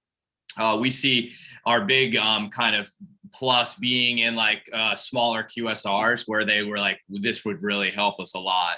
And then from there, actually, we were connected with one of our strategic partners, has really big tie-ins to some major big box stores. And when they saw what we were doing in the product, they got very excited about it. And we kind of got spun up into their whole cycle. And as Sebastian said too, that's that takes a long time. It's a process for sure. That was a process that was somewhat new to me on that level. So where we're at right now though is we're still building out our master system prototype, and we're signing up POCs right now. And it's been a process, and we've learned a little bit, and we've learned a little bit about corporate deal making, and we have a lot of great things that are kind of cooking up and on the line right now, but we are still pre-launch. Got it. Well, we're actually just about out of time, but I guess, it's a great way to wrap up, because ultimately we've got 3 incredible startups and hustlers and founders, here. Thank you so much for sharing your stories. It was really interesting and inspiring. Wishing you all the best and even faster growth coming out of the pandemic. But thank you so much for joining today. Thank you guys. Much. Thank you for putting this together. Thank you guys. It's been a pleasure to be part of Plug and Play and be around such other great entrepreneurs. Thank you guys so much. Have an awesome day. Thank you. All righty. Well, thanks again for the startups. We're going to continue on to the next part. We've got an awesome case study for you today. I'll introduce Will, the Director of Brand and Retail, who you met earlier, to lead. All right. Hi, Will Decker here, and I'm really happy to be joined this time with Gary Binstock, who is our champion at Colgate Palmolive. They've been a partner of Plug and Play's for many years, have won awards for their engagement with our ecosystem. And they've got some great insights, I think, to share around the case studies. So really excited to get into it. I think what's important, though, is a little bit more of just a general background. So Gary, maybe you want to introduce yourself, your role, introduce Colgate, some of the goals and values that the company has overall, and we'll go from there. How's that sound? Sounds great. Well, thanks. Happy to be here. Yeah, I'll give you a little bit about Colgate in my role. Firstly, my role is basically a technology scout, let's say an external innovation scout. So I'm a bit of a connector between the wants and needs from the company to who could be the external partners primarily startups, but beyond that, that might fill those gaps. And I'm essentially that bridge. Yeah, so Colgate is a young company, founded in 1806. So we've been around a while, truly global company, but we're a very focused company, primarily oral care, which you all know about, personal care, home care, and pet care. So that's pretty much our tightly focused product lines. We're about 75% is outside of the US. And we've been global for many, many years. We sell in 200 countries and operate around the globe for a very, very long time. We're the brand found most often in households worldwide. And not to pick on another plug and play partner, but Coca-Cola is a distant second to that. So we're very proud of that. Amazing. So when it comes to innovation, being found in so many households, you talked about scouting in your role and engaging with external partners. Are there other areas of focus for innovation currently, or is that primarily what you're focused on? Yeah, so I actually support sort of a broad portfolio within Colgate. Primarily through plug and play, it's the product and new business model side. So more of our physical products and how we get to market and how we work with retailers to sell those products. I also support our supply chain organization, looking at how primarily new IoT and cloud-based technologies and all of that can support our manufacturing and distribution. So kind of a broad role, but I vacillate, I guess, back and forth. And as you know, maybe the audience doesn't know, I was based out at Plug and Play in Sunnyvale, primarily focused on the product side of things, and embedded myself there in Sunnyvale, which we can talk about a little more. But that was a great thing for us. No, that was great. It was great having you there as an outpost. I remember startups being located nearby, and it was very easy to find you. I wonder if that helped solve anything you saw before partnering with Plug and Play, before you partnered with us and really the ecosystem here. What were some of the challenges or the opportunities that you saw coming into this? Yeah, I mean, and it sort of made a step change from before we were physically there and after. I mean, Colgate being a 200-year-old company and being that focused, we're a mass market company, tightly focused, but to grow beyond that, and we recognized that we needed to get into adjacent areas for long-term growth.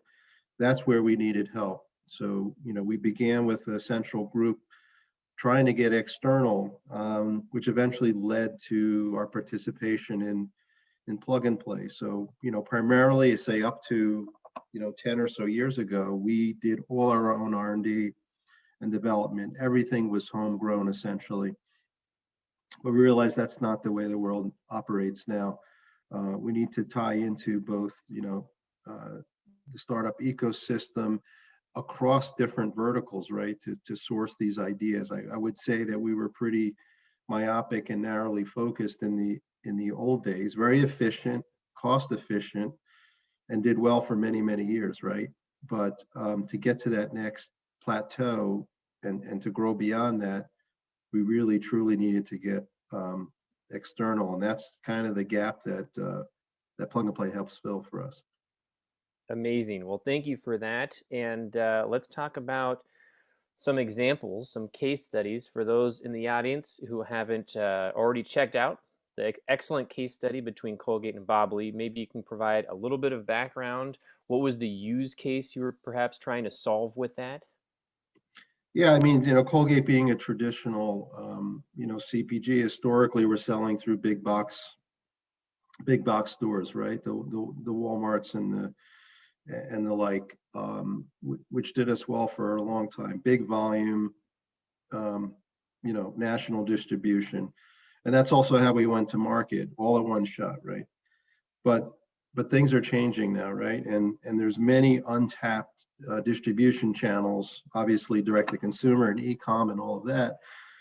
but we operate in many places, such as professional dental offices and dermatology offices, and the like, specialty pet stores, et cetera, where there could be no products for sale for Colgate or a very limited product line. So if you think about kind of this infinite shelf idea, anytime, anywhere, and getting to where the customer is, that was kind of the insight to think through this. You're sitting in a waiting room in a dental office. What are you thinking about at that time? What could you think to purchase? And with this technology like Bobbly, which is essentially a sales kiosk, you can have interactive multimedia engagement, right? So some of the products we sell, and actually are innovation products, like an augmented reality toothbrush as an example. What does that mean? What's it look like? What's the experience like? So you can engage with a multimedia terminal and understand that, and also gamify the experience. So obviously we want to get first party data, right? So we're trying to get that connection to the consumer, obtain a phone number or email so we can, re-engage if we don't make the sale. But we, can gamify that and give discounts and all that kind of stuff, and then fulfill it, ourselves through our e-commerce direct to consumer. So it's really expanding where we operate, malls, dental offices, all of that. And what transpired, COVID was not a great time to be launching things in malls. I mean, we started at CES, right? We put some terminals at CES over a year ago. And then COVID was in full swing and we couldn't do anything. But through my connections, indirectly through Plug and Play, but with the Silicon Valley and San Francisco ecosystem, was turned on to Dallas-Fort Worth Airport, of all people, and their innovation team. And we started chatting about all kinds of stuff we might do together. And that turned into, what if we put these mobile selling kiosks in the airport, and give that a shot? So that's what happened. And just about a month ago, we put 9 of these terminals across Dallas-Fort Worth Airport. And I can tell you the data is, if you're a data geek, it's fascinating, because not only the sales bit, but we know who stops to look at it, their age, gender, time of day, all of this information, right? And just as importantly, if they abandon and don't make a purchase, right? Why? So and it's all digital, right? So you can do A/B testing, as much as you want, and try different experiences and see what best connects with the consumer. So it's new for us, and it's very fascinating. That is very cool. So you mentioned getting insights and first-party information. You talked about how important it was to be in the Silicon Valley and broader San Francisco innovation community to kind of help accelerate or move things along. I'm curious if there are other factors at play in helping going from that trial. Remember that pre-pandemic February 2020 and the sort of trial kiosks, going to where you are today. Did you have anything else in mind or in place to help move that along, whether that were other types of metrics around success, or other was it just about the learnings, or were there other things that helped, I guess, get to the point where you are now? I think at the end of the day, Colgate is maybe not the most risk-taking, company, although that's changing.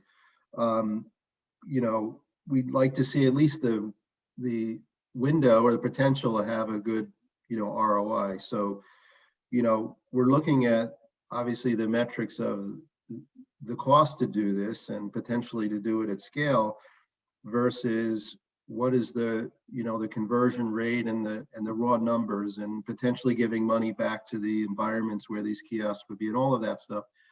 So there's KPIs from the to engagement all the way through to the purchase, balancing that off with the cost. Of course, there's a lot of intangibles of learning and PR opportunities and other things that are important.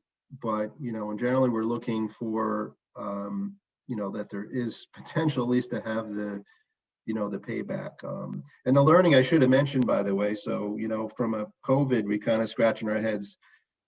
Do people even want to do this or touch a screen, right? So we reconverted these things to be able to operate the whole experience from your phone, which is kind of cool. So not only that, we're getting that feedback of, wow, is this a new way of shopping where you never have to touch anything except your own phone, but you still get this kind of rich experience, right? So that's another thing we're exploring is what's the post-COVID world, these types of things, how would it work?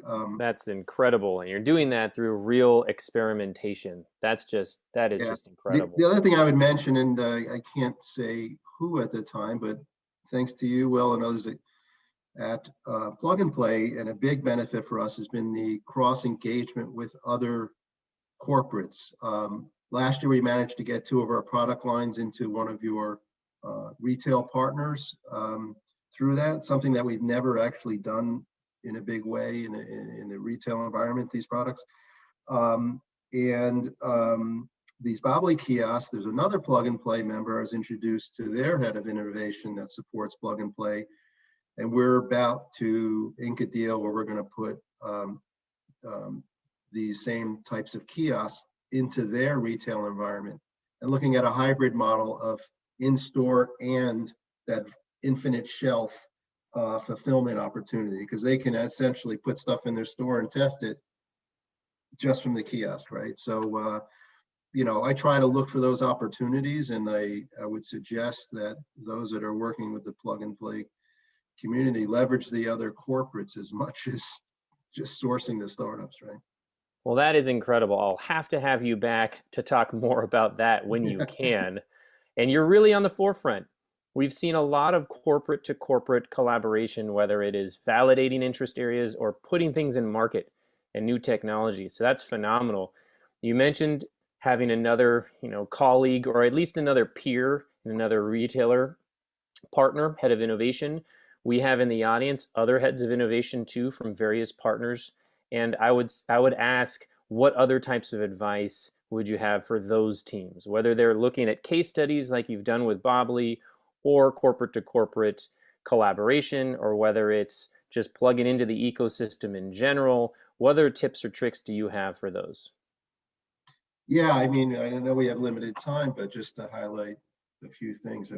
With anything in life, you get out what you put into it, right? So, and I think if we look at our metrics of number of engagements and projects we've moved forward, that went at a much faster rate when we put a dedicated resource, at Plug and Play to interface with both Plug and Play and the startup ecosystem. So having that focused resource is important. And then internally on the corporate side, having people that are focused on innovation and a central core innovation team is important, because we all get pulled in different ways, and you need to focus on it. You can't be doing all things all the time. So, that's been, super important for us. I'd say there's a lot of learnings of how to get, it's not just the sourcing and finding cool ideas. It has to plug into the needs of the organization, and you have to spread that enthusiasm and desire to work with third parties and startups into the organization. And I'll be frank that that's not always the easiest thing to do for many reasons. So, getting the business partners on board and engaged is important, and having them interface with the ecosystems and the deal flows and all of that is super important, because that, there's this, the selling of the startups and the pitches to you, but you're pitching back internally, and that's sometimes a challenge, especially in a big company. I've seen your pitch, and it's fantastic. You've really got a lot of reps in, and you walk the walk. So Gary, it has been an absolute pleasure. Thank you so much for coming up onto our virtual stage and sharing some tips, some insights, some success stories. It's been fantastic having you. Thank you so much. Sure. Thank you. Well, take care. So So thank you, Will and Gary. Gary, used to always attend our events, and hopefully we can go back to those because they were super fun. But moving on to the next group, which is our e-commerce group. So we're going to start with Forma. Forma is building photorealistic avatars that are dynamic and personal, so it allows you to actually see any item on you digitally. Hey everybody, how's it going? My name is Lakota, Head of Business Innovation here at Forma. Thank you for tuning into this video today. Happy to give you a brief introduction of what we do, and then obviously at the end, if there's more questions or you'd love to connect, always open to it. So without further ado, let me get this shared up and queued up for you. So welcome to Forma. We are computer vision technology that digitizes all items of clothing or outfits online and allows people to be able to try those on digitally, whether it's from their mobile device or desktop. Just a quick little example. Here you can see we've taken 2 digital items and then being able to apply it to any different type of photo of another member. And so a little bit more information about our team. We were founded in 2017. The first couple of years was a lot of research. We launched our consumer products in the winter of 2019. Our current team is made up of a total of 14 members. And then to date, we've raised 12 million with our Series C coming in November 2019, led by Founders Fund to the tune of $7 million. We have been making our biggest splash currently in e-commerce. And how we're doing that is through a fast, super scalable way. All we need is one product photo to be able to turn that into a basically digitized item that anyone can try on digitally. Super scalable. All fashion brands have photos of their products, so it's pretty easy for us and them to get started. How we're doing that currently is implementing ourselves onto product pages where shoppers are then able to upload a photo of themselves or whomever they might please to see that garment on themselves digitally. We also have our own Forma platform.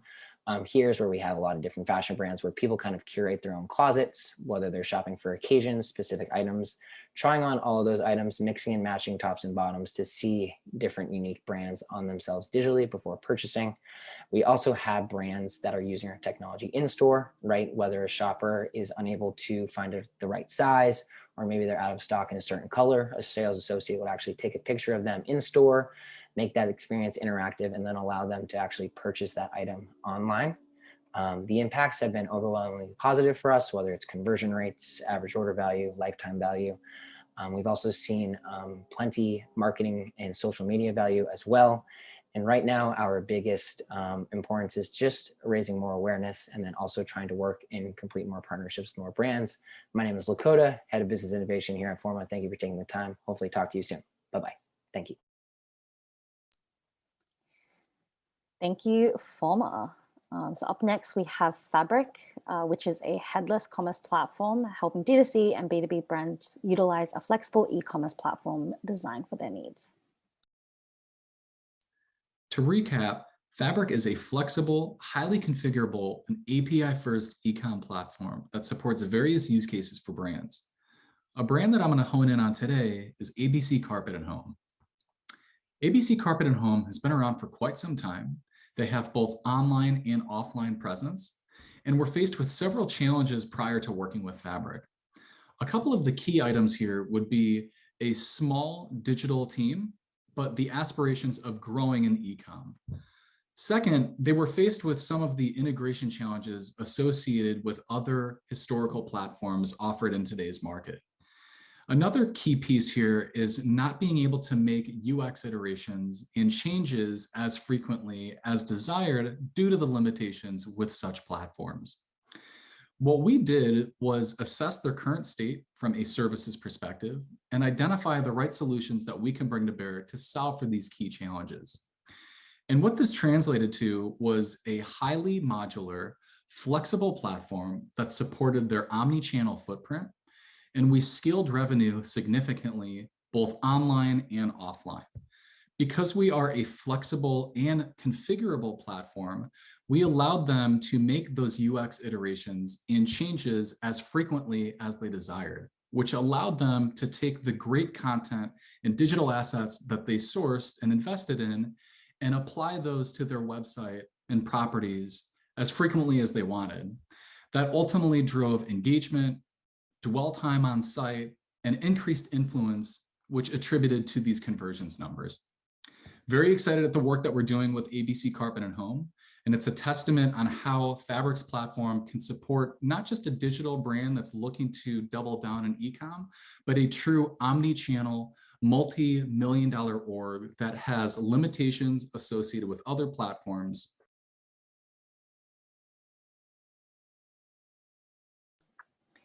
Thank you, Fabric. Up next, we have Fast. So Fast makes it fast, easy, and safe to log in, sign up, and pay online. Hey, I'm Dom. I'm the founder and CEO of Fast. We're a startup based here in San Francisco, right in the heart of Silicon Valley.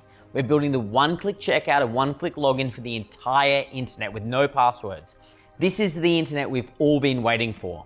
We're backed by some of the world's biggest and best investors, and we're already engaged by the world's best brands that you know. Let me take you back to where it all began. You can tell from my funny accent, I'm not from here, I'm Australian. I've got a 2-year-old son, Coda, who back where it all started, back in Australia, who when he was 1 at the time, he was in hospital for 3 weeks. We had my wife's grandmother staying with us and helping us out at the time. One night, my wife was up at the hospital and me and Granny were sitting around the kitchen table. Granny was ordering us groceries so that we'd have food in the house for my daughter. She forgot her password and literally couldn't order groceries. This is just such a preposterous situation that still exists today. Out of frustration, I built a prototype of passwordless authentication at the time. The idea was that Granny could have just clicked the link on her email and logged in, no password necessary. But passwords weren't the actual problem. The problem was that we register and we log into each site individually. It doesn't scale. It's this one-to-one authentication just doesn't work. In the same way that when we buy things online and when we check out, it doesn't make sense we have to recreate ourselves and provide the same information every time, fill in our credit card details every time. So Fast is the intermediary for all consumer interaction. You'll start seeing the Fast checkout button on stores all around the world. And every time you see that button, you know that you're 1 click away from buying what you want to buy. If you want to buy groceries, you can do it in 1 click. If you want to buy shoes online, you'll do it in 1 click. If you want to buy that new t-shirt, you'll do it in 1 click. We want to make transactions easy. We want to make every interaction that you have as a consumer easy. This is the way the internet is meant to be. Thank you, Fast. Now we're gonna once again bring up all of our panelists on. So welcome Calanthea, Patrick, and Lachota.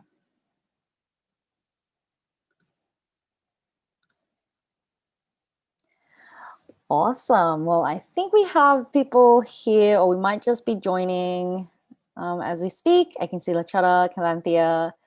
Hi, guys, again. Hey, how's it going? Hey, Tanya. Awesome. So, I mean, you know, hey, Patrick, I think your camera is currently a little red, but okay, there we go. Awesome. There we go. Sorry about that. Well, welcome, guys. So yeah, you know, during the pandemic, I think you guys are probably, you know, one of the kind of, you know, superstar kind of areas of focus. You know, everyone's like, okay, we've got to transform digitally. Now we're going to accelerate all of that. We're going to, you know, do all these things to change. You know, maybe just to start, let's introduce everybody the story about how you ended up either founding or working at the company that you're at, and you know, let's go from there.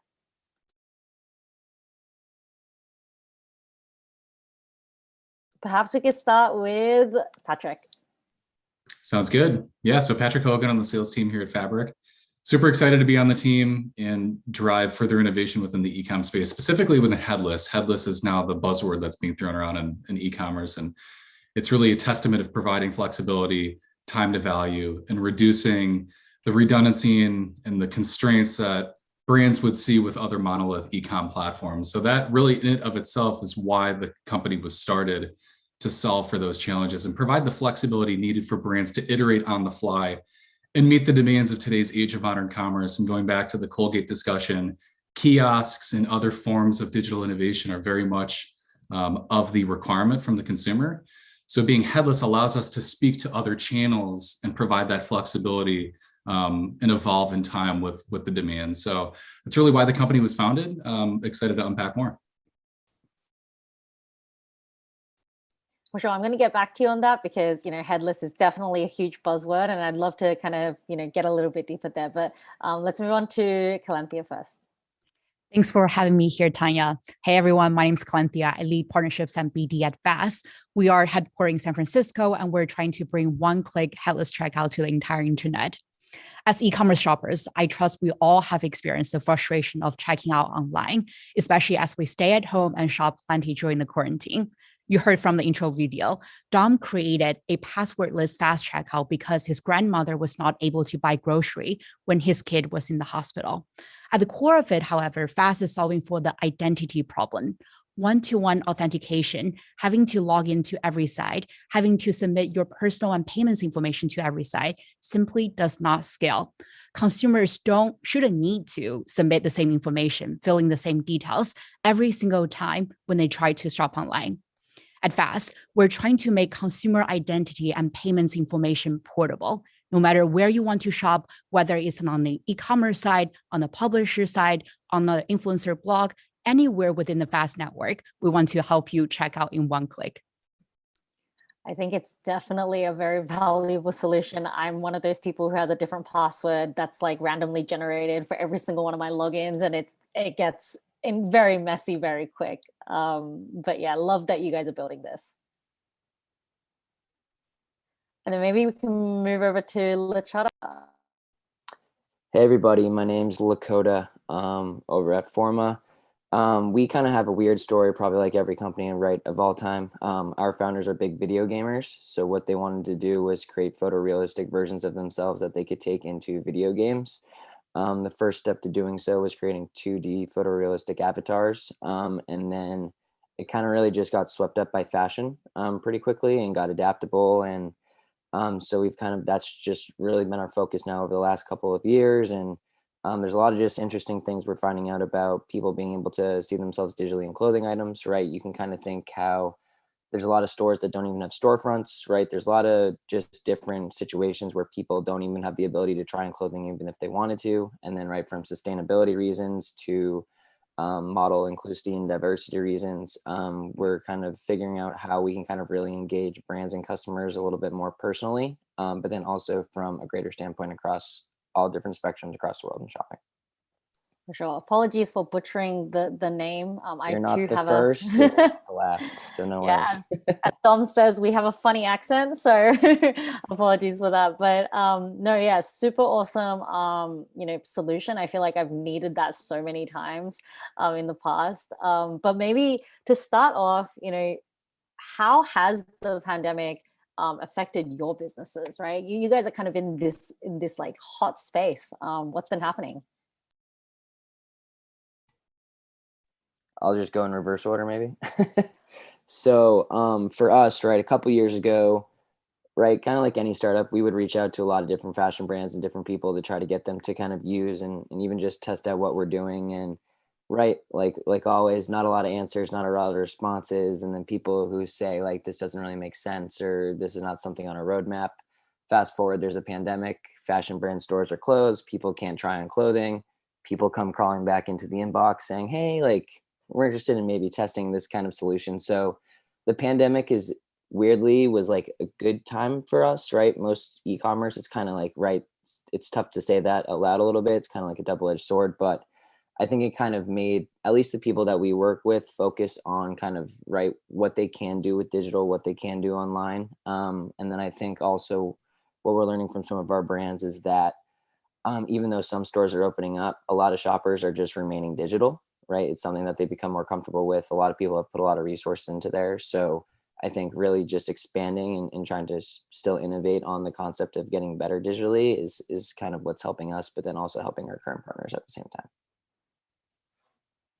And really quick, I mean, I'd love to also, dive in on how you're able to get such accurate, try-ons. Like, are you looking at different specs? Are you looking at different sizes? Are you looking at all of that to make sure that it is fitting like the body shape, image, etc.? Because like, how do you take into account, let's say, like soft tissue? Yeah, so for us, it's computer vision technology. So we're not taking in any measurements. Realistically, the technology is way over my head, right? So I'm going to give you the sales version of kind of how I explain it to people. Is we have a picture like a person and a clothing item in a three-dimensional plane. So we've tested hundreds of millions of clothing items, different body types. And what we're able to do is pixel by pixel process where, right, this image, we would prefer to have an image like a clothing item based on a model. So like the physics of a dress, right, we're able to kind of align with how this woman's wearing this dress, and then we can put it on another woman, and basically, depending on her contours, her skin complexion, right, where it's actually going to fit. We don't do sizing necessarily. In the beginning, we thought to figure out sizing, but there's already a lot of companies that currently do that. And from our perspective, and even the brands that we work with who work with sizing companies, even if you can recommend someone the perfect size, it might not still be the fit that they want on themselves, or right, they still might not like the pattern or the color. So we've kind of just doubled down and gone all on visual, which for us, we found has kind of helped with just like kind of confidence and curiosity in the shopping, right? So right, maybe you do have different skin tone, different eye colors, right? Maybe this floral print isn't going to look good on someone who's maybe pasty white. But for us, yeah, it's a complete computer vision technology. We're able to, through our engine, adjust the clothing proportionately to whoever's uploaded. So, right, whether that's LeBron James, whether that's me, whether that's, right, my 5-year-old cousin, we can kind of put any garment on that body frame. Yeah, very cool. Thanks. And maybe we can go on to Calanthea. Sure. So it's been a wild, wild journey since the inception of COVID. Fast itself has grown from a 20-person company at the inception to nowadays a 190-person company as of today. We're now globally distributed, remote first, and we're tapping into the global talent pool. COVID-19 has also been weirdly e-commerce business. It has brought a lot of emphasis to a seamless online shopping experience. We at Fast landed hundreds of e-commerce customers during COVID. When almost 100% of your sales are done online, every single basis point uplift in sales conversion matters. Today, as you all know, 72% of the shopping carts get abandoned during the checkout process. Even with the pay buttons like PayPal and others, the average checkout time is around 77 seconds. For us, that is simply not fast enough. We saw a rapid transformation in the SMB world and have seen an increased momentum from the enterprise world. During COVID, we have raised over $100 million from industry-leading investors such as Stripe, Edition Capital, and Index Ventures to bring the one-click checkout solution to the entire internet. In particular, we are very well capitalized to work with a lot of enterprise customers, such as many of you in the audience, on implementing a faster and better Headless checkout solution. Got it. Yeah. I mean, we read about the monster round, very impressive. I think, you guys are, as Lakota said, it's kind of hard to say it while you see many other people suffering during this, but, in some ways you are to celebrate the wins too. So congrats on kind of all the progress. We have a question from the audience. What would you call who would you call your competitors? And how would you explain your differentiators from established firms? So this person isn't an IT person, so I'd love to just get kind of an overall understanding. Yeah, sure. As we all know, the checkout space is very crowded. We have traditional checkout, we have various pay buttons, but there are two stats I want to just share with everyone. First of all, 72% of the shopping carts get abandoned during the online checkout process, regardless of how many checkout buttons you have. Even with a pay button, so many of our competitors, the average checkout time is 77 seconds. At Fast, we're really trying to make the checkout process simple. 1 click, 3 seconds, you're able to check out. Again, every single basis point increase in the sales conversion process really matters when vast majority of your revenue is processed online nowadays. Makes sense. And then maybe back on to Patrick. Yeah, sounds good. So it goes without saying that digital and e-com spending has risen dramatically because of COVID. I think there's a few implications that have followed this trend, and I think what's here to stay for the long term. I mean, personally, my wife and I were a bit conscious of shopping at the grocery store. So we did the online ordering, pickup in store. I never would have done that in regular circumstances. I'm one to get out and about and experience the physicality of shopping. But because of how simplistic it was, I'm going to maintain that trend ongoingly. Very simple. So I think there's trends that have followed COVID that we've certainly piggybacked off of. I think one of which that I'll spend some time on is personalization. I think from where consumers want that commerce experience and content experience, traditionally they've been in different avenues. Social, of course, is a great aspect for content and the lifestyle storytelling. But with brands today, either on a retail site where you're shopping or on their own D2C, it's really hard to differentiate their brand because other platforms really limit that experience and they're within guardrails and they're templatized, lack of a better term. So what we've done is lifted those barriers off and presented the ideal UX through a configurable headless CMS paired with a headless commerce stack that I can unpack a bit more on. But really the end goal is to differentiate that brand and drive further engagement as trends ongoingly pick up. So that's really our take on what's happened from COVID and some of the examples that we've stemmed from. So Patrick, would love to kind of piggyback off of that. I mean, so headless is obviously a huge buzzword that's going on, kind of like crypto. You know, people have been doing it for a while, but now it's picking up steam. So could you help the audience just understand what is this category even? And then I know Calenthy touches on headless checkout. And Lakota, your platform might benefit from a company that is headless. So I think the audience would appreciate just some basic understanding of what is this infrastructure, why is it so important?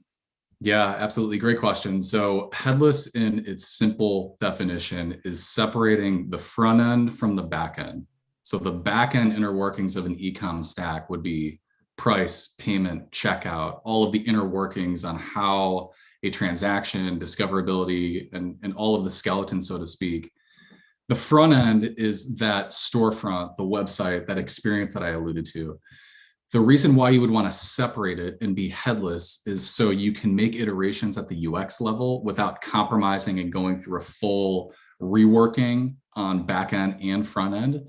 So time to value, flexibility, modularity are really the three key pillars on why you would be headless and why headless is in existing. Going back to the Colgate example, I think it really paints the picture here. You have the traditional storefronts and sales channels for any brand, your D2C, your wholesale offline, your wholesale digital channels as well. But trends are growing dramatically, and the kiosk was brought up earlier, and I think that's a great example. So being headless, if you separate the back end from the front end, your back end can then power an infinite amount of storefronts, whether it's a kiosk, a mobile app, mobile web, other digital touch points that you otherwise wouldn't be able to if you weren't headless because you're constrained on both the back end and the front end. So that's really, in a nutshell, definition of it. But again, it really provides the flexibility and, of course, time to value as these trends change day in and day out. So I think, Kevin, you also asked about what we meant by headless checkout. Let me give you an answer now. So once we complete the backend integration into the e-commerce ecosystem, you with fast checkout will be able to allow consumer to check out wherever they want to. With the injection of a few lines of code, you'll be able to embed the fast checkout button on your e-commerce site. On the product page, when consumer first build intent, they'll be able to immediately click on the fast checkout button and complete the purchase in one click, instead of having to go through the add to cart, billing, shipping, payments process. Fun fact, over 60% of our payments volume come directly from the product page. But that is not the full extent of fast headless checkout. We can also enable one-click checkout on publisher sites with headless checkout. So fast checkout button can be added to external content sites, emails, or landing pages. Next time when you're reading the top 5 lipsticks or backpack you want to buy for the summer from Gamma.com or GQ.com, you'll be able to do one-click checkout on the spot without any redirects. We essentially expand the transactional reach to an upper funnel that was previously not immediately monetizable. Many enterprises see adopting headless checkout as a very first step towards going headless overall. We have seen an incredible amount of interest from the enterprise customers. That makes sense. So Patrick, you used the word terminology of changing storefront, right? Like the storefront of the 80s is different from now. Can you expand on that? What's changed, right? And why does this decoupling need to exist? Where are consumer shopping, and why is the infrastructure not match that? Yeah, so I think from a traditional sense, everything has been tightly coupled with their respective storefront and their front end with the back end inner workings, like I mentioned prior. But as new storefronts evolve, additional channels evolve, separating the two allows the brand and the marketer to iterate that respective storefront and emphasize that experience without going through the entire stack to make that experience enhanced in a traditional sense. And Headless, of course, has evolved to e-com generally and broadly, cart and checkout as the example too. And being headless allows for the modularity and not being tied to an end-to-end stack. So the single cart checkout is a great example where you can be agnostic with that offering with other platforms and other systems. So being independent of one another allows for you to speak generally and broadly to other systems, again, providing that flexibility and time to value. Got it. So then that would thus obviously enable shop on Instagram, Alexa shopping. I hope I didn't activate anyone's, and so forth from that. So Lakota, given, I mean, what we're touching on here is consumers are shopping differently, right? China's a great example of this. 95%, I believe, all e-commerce happens on mobile.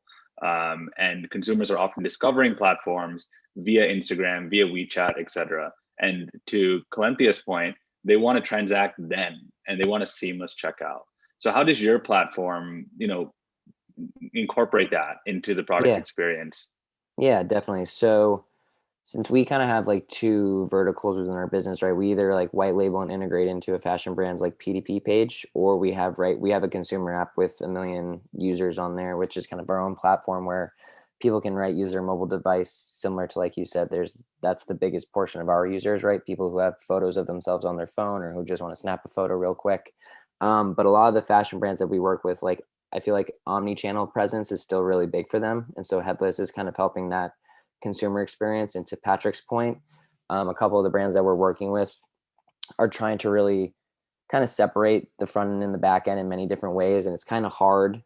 It's easier said than done for a lot of brands because historically, right, they've been doing that for decades and years. But I think also to, again, talk on Patrick's point as well, is that we're finding ways to utilize this technology in store, right? But that same back end information of, right, purchasing that dress for that same amount of item is the same online as it is in store. But to kind of actually have that experience of trying something on digitally, or right, maybe taking it on an iPad this time and projecting it on a TV, it's just allowing also most consumers, right? The average consumer, if they're not working in e-commerce, is probably not going to know what Headless means, but that interaction with an online shop or an in-person associate is just going to seem a little bit more seamless, even though, right, that's coming from obviously years and years of work to kind of get to this point. And so for us, we're just trying to meet the consumer where the brand needs it most. And so if that's right at an in-store level, on an on-store level, we do plug in through Shopify. We've actually had some Shopify brands take their front end off Shopify, actually, just for their own kind of purposes. And so I think ultimately at the same time, we're still pretty young. So we're trying to figure it out ourselves as well and kind of work in the best situations possible. I don't think we have it all figured out either, but we do know that that's becoming more of an increasing topic with people we currently work with, but then also people we're potentially trying to work with. So to that point, and Patrick, I'm curious, and everyone else's take on this. Several of the attendees in line, their respective organizations are going through massive digital transformations, right? And I don't use that word as a cliche of digital transformation. I mean, they're literally adopting SAP HANA S4, and it's 5 to 10 year multi-million-dollar rollouts. And when they hear of infrastructure plays or infrastructure startups, we've generally noticed on our side that there's somewhat hesitant because they don't want to destroy something that's currently going on.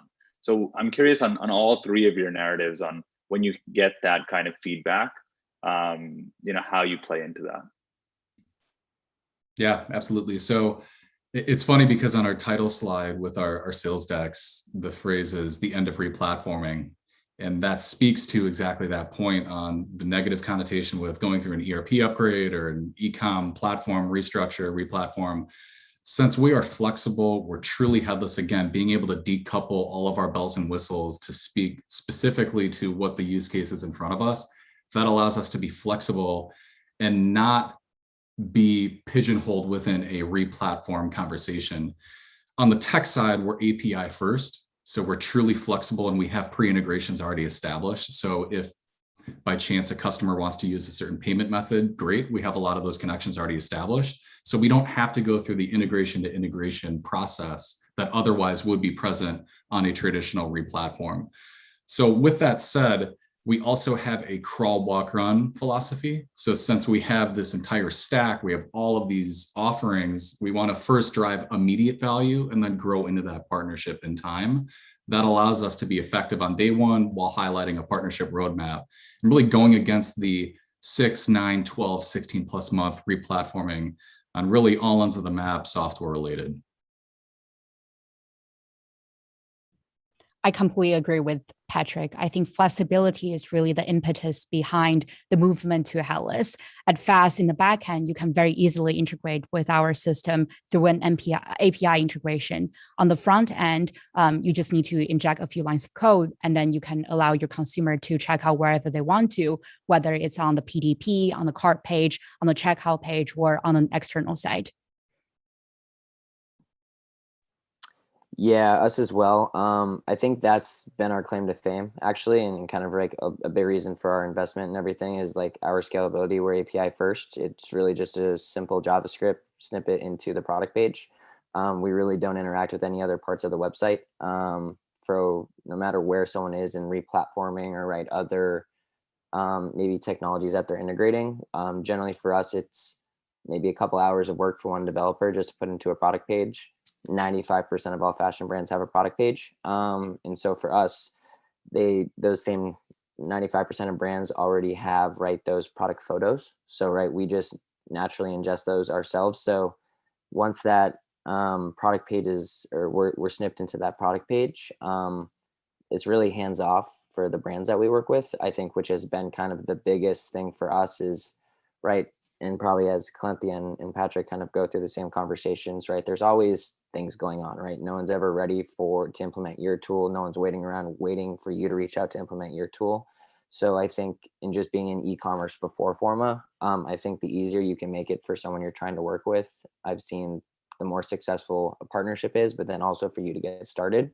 And so we've tried to make it as simple as it can be to work with us necessarily. And from that standpoint, whether it's our team integrating into their PDP or if they have someone on their team that can do it, that's generally the only heavy lifting they're going to do. And then obviously, we can kind of query, do different A/B tests and stuff when we get a little bit more going. But from an actual working with Forma standpoint, everyone says, it takes 5 seconds to get going with XYZ brand.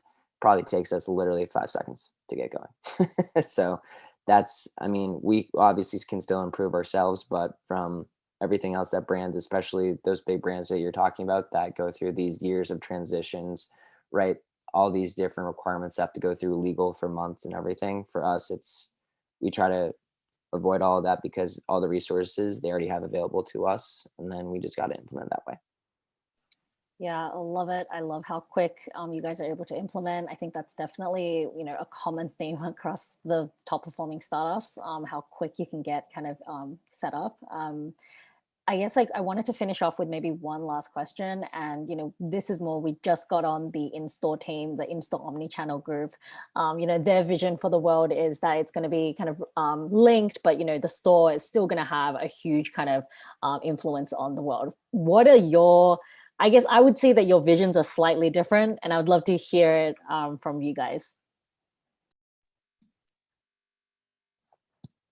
You want to go? I think you pressed on mute first. Okay, cool. So for us, we think crazy a little bit, And so a lot of the shopper's journey, we've done a lot of research into just fashion and clothes shopping in general. And so traditionally, you go into a store and they'll have a mannequin with clothing on. It's very rare someone's buying that whole outfit, that a mannequin's wearing, even though it's the brand's clothing on that mannequin. So for us, working in store and out of store, we're kind of going with more of the closet method a little bit too as well, where, Tanya, you probably already have a closet of items. Everyone has a closet of clothing. And so you might already have, your perfect pairs of pants, but maybe you don't have a leather jacket. Maybe you don't have, a white Argyle sweater, something that you need. And so for us, we're, from an omni-channel perspective, we're trying to, whether you're going to shop at one of our partners or through our app, it's going to be connected to your closet, which kind of sounds a little bit far-fetched and crazy. But in terms of being able to shop in person or even online, to compare to what you already have, right? What other sizes you have, maybe it's from the similar brand. It might be a little bit more intrusive, right, into kind of who you are as a shopper, but to kind of have like a Rolodex or a digital Rolodex of kind of the current closet that you have, you're able to kind of then mix and match items. You can add items from that store that you don't have yet. Maybe you're like going on a trip to Paris, right? When the world opens, whatever, you know. But like in general, right, we're trying to connect your physical closet to a digital closet and what you want to kind of get to. So crazy for sure, but everything starts crazy. Cool. Yeah, so I think for us, our tagline, so to speak, is increasing the GMV of the internet. And I think that's, you know, a broad statement, but I think specifically there's two buckets of audiences. There are the brands. Ultimately, we want to lower their total cost of ownership, streamline operational efficiencies, alleviating the dependence on their monolith and their custom infrastructure. Time, cost, resource extensivity is really part of the narrative there. And then on the other side is the audience, the consumers, and differentiating the brand that they're shopping and creating personalized Omni Channel experiences. A D2C experience is completely different from a retailer experience, even though it's the same product. I mean, you have to ask yourself why and what's the limitation there. And a lot of that is the architecture and the infrastructure behind that e-com framework. So creating that parity and that fluid experience is really our goal for both brands, manufacturers, distributors, really across all verticals. So for Fast, at the core of it, as I mentioned before, we're solving for the identity problem, both online and offline. The pain point that we're experiencing right now as consumers are one-to-one authentication does not work. We shouldn't need to log into every site or swipe our card wherever we go. Imagine in the future, once the world opens up and you walk into a store, instead of having to select the item, go into the line and swipe your card next time, you can just take out your phone, scan the QR code, and then the fast checkout pop-up window will show up. With one click or even 0 click, because you're taking a picture of the QR code, you'll be able to check out. That is really the future that we're envisioning, having portable identity wherever you go. That's super cool. I'm starting to see this kind of future where all three of our solutions are available on one site, and I can just kind of easily like go through the whole process and bam, you know, you've got the item. But thank you so much, all three of you, for joining. It was really insightful and just sharing your visions and your product. You know, we're really excited for all three of your startups. And once again, thanks for joining. Thanks for having us. Yeah, thank you guys. Yeah, thanks a lot. Awesome. So quick reminder that startups are going to be around later on during a networking as well. So you'll be able to directly meet, and you can feel free to message startups now for everyone who is on the Attendify platform. So yeah, please stay around and you know, feel free to kind of ask those questions to them too. I'm sure there's a lot that we have that we weren't able to answer during the panel. But now we're going to move on to the next session. So the next part is going to be the media group. We are going to start with Gear Up. Gear Up is a marketplace where people can sell old or used photography and video gear. Hi there, I'm Joel. I'm a photographer and filmmaker, and I'm the founder of Gear Up, a two-sided marketplace and community for creatives. Gear Up was founded in 2020 and was inspired by my own personal pain that I was experiencing when trying to use eBay to buy and sell gear. Drew, Caleb, and myself have all been working in the photography and motion picture space for the last 10 years, and we know the industry inside and out. We currently have a lead investor and are looking for other strategic investors to come on and help us finish our pre-seed round. And now, I'd like to show you our vision in a little more detail. What is a camera? What is a lens? It isn't metal. It isn't glass. It is part of who we are. It is an extension of self. It's how we communicate, how we express ourselves. It's how we remember a moment that makes us feel something. a way of portraying who we are and what we believe in. Introducing the marketplace for creatives. A place where creatives can buy, sell, network, and learn.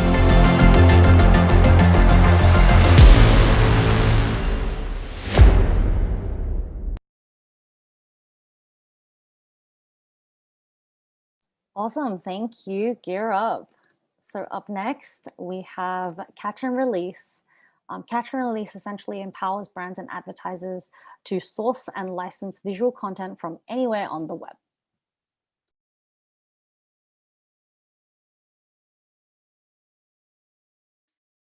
Hi, I'm Annalisa Gooden. I'm the founder and CEO of Catch and Release, and we are changing the way your commercials get made to deliver exceptional results with your customers. Our tools deliver content that results in a 4 times higher click-through rate than stock or traditional production. Brands like yourselves need the most impactful creative in the market to drive that connection with your audience. Through our proprietary technology and workflow tools, Catch and Release gives you the power to create content at the speed of culture. Let me show you how it works. Catch and Release gives you tools like our Chrome extension to find any piece of content on the internet and immediately know whether or not you can license it safely and at scale for commercial use. Pulling the high-res shot into your project while also delivering a licensability score helps you understand if you're looking at the best creative for your brand and whether or not you can have it on an exclusive basis for whatever campaign you might be working on. And as your teams collaborate together inside of Catch and Release, you build an original brand library that can show you what content is working, what content can be licensed, and allows you to request the license in a single click, and Catch and Release will take care of the rest. One great success story with a major CPG brand that you probably all know identified an interesting trend. Their customers were using their product as the star on TikTok. Through a combination of Catch and Release's technology, workflow tools, and expert curation services, this brand was able to create 5 commercial spots in real time, inserting themselves into a live conversation. This ability to connect with what their customers cared about in the moment resulted in over 3 billion views on TikTok in the span of 2 weeks. Their campaign was picked up by major publications like the New York Times, Washington Post, and USA Today, and their campaign became a trending topic on Twitter and Reddit. We're proud today to announce our Series A fundraising with top VC firm Accel Partners. This will further expedite our ability to help you build connection with your customers at scale. We'd love to meet with each of you to discuss your brand goals and share how Catch and Release is uniquely positioned to help you drive amazing creative results by licensing the internet. Thank you, Catch and Release. And we have Eva Apparel next. IVA offers a platform that enables game developers and publishers to license items from brands, essentially creating in-game virtual assets. Hi, I'm Asaf. I'm a co-founder of Immersive Virtual Apparel, or EVA for short. EVA enables the sale of real-life products as gaming skins at scale. We're building a road that will connect the $3 trillion fashion industry with gaming, which is the biggest entertainment industry on the planet. Matt and I founded the company a year ago, and we received funding and support from Farfetch, the leading luxury fashion e-commerce platform. As a team, our experience puts us in a unique position to address this opportunity. Our backgrounds are in technology, digital marketing, fashion, design, and production, and 3D and AR. We have worked for multinationals through to leading companies in the fashion industry. And we combine creative and tech expertise and extensive experience of working closely with high-profile fashion brands, which means they can trust us with their reputation and how to respectfully translate their products into materials that gaming companies can work with. We're building a marketplace that connects the two industries to make collaborations at scale easier and more effective. We can work with the existing materials that a fashion brand produces when they're sending a product to the factory. We translate that output into a standardized package of 3D assets that are quick and easy to integrate for the gaming side, which we call the Eva Tech Pack. We then make it available to games developers on the Eva platform, subject to the brand already approving them, of course, and this saves them significant time and resources to integrate those assets into their game. We have built and launched our platform, and we are currently onboarding first partners. We are receiving inbound inquiries from the likes of Chanel, Burberry, Uniqlo, Alexander McQueen, and more. We're also working on our own use case for digital assets, which will make it easier than ever for brands to offer their fans digital assets in a safe and customizable way.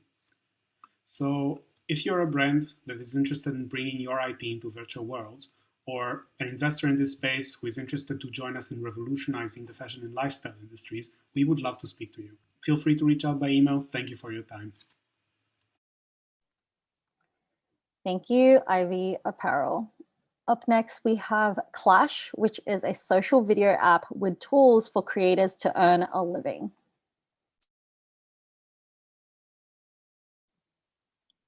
I'm PJ Limegruber, co-founder of Clash. We're a creator platform built to empower mobile video creators through monetization and by bringing them closer to their strongest audiences. A little bit of background on myself and what we're building. I've been working in the creator space for about 6 years. I previously co-founded an influencer marketing agency, NearReach, connecting large brands with creators. And over the years, we've witnessed the space grow and evolve, and it's become apparent that fans are craving more authentic connections with their favorite creators, as evidenced by the emergence of platforms such as Cameo, Patreon, even OnlyFans. So what's next in the future of the creator economy? Creators being able to earn full-time. At Clash, we're providing tools for creators to grow and cultivate their closest audience, their true fans. And we see 3 things as critically important. 1, enabling fans to support their favorite creators through our in-app currency drops. Drops can be given on individual videos or through a recurring monthly model, creating a reliable revenue stream for creators that's not tied to traditional brand sponsorships or merchandise. 2, fans being able to level up to gain recognition and access from their favorite creators. This creates a well-aligned incentive structure that promotes engagement between fans and creators. And 3, through a new experience we're calling Huddles, creators will have the opportunity to invite their most engaged fans into an invite-only interior feed on Clash that feels sort of like joining a group chat. It's built for their strongest audience, and it's a great opportunity for creators, brands, and celebrities alike to use Huddles to engage and grow their top audiences. So we launched in July of 2020, and last year we closed a large seed round led by Alexis Ohanian at 776, Acme, M13, and Plug and Play, and we acquired the Byte app, Dom Hoffman's sequel to Vine, which had over 5 million users at the time of acquisition. Byte is currently live in the App Store, and we plan to relaunch Byte as Clash in June. We're currently interested in meeting any forward-thinking brands who would love to explore partnering with the next generation of the creator economy. Thanks. Thank you, Clash. Now we have all of our founders here joining the media panel. Welcome, everyone. Maybe I'll give you some time to just join, but I can see we're starting to get a couple of people pop on. There we go. Hi, Annalisa. Hi, PJ. Hello. Hey. And Asaf. All right, we've got the full house. How are you guys doing?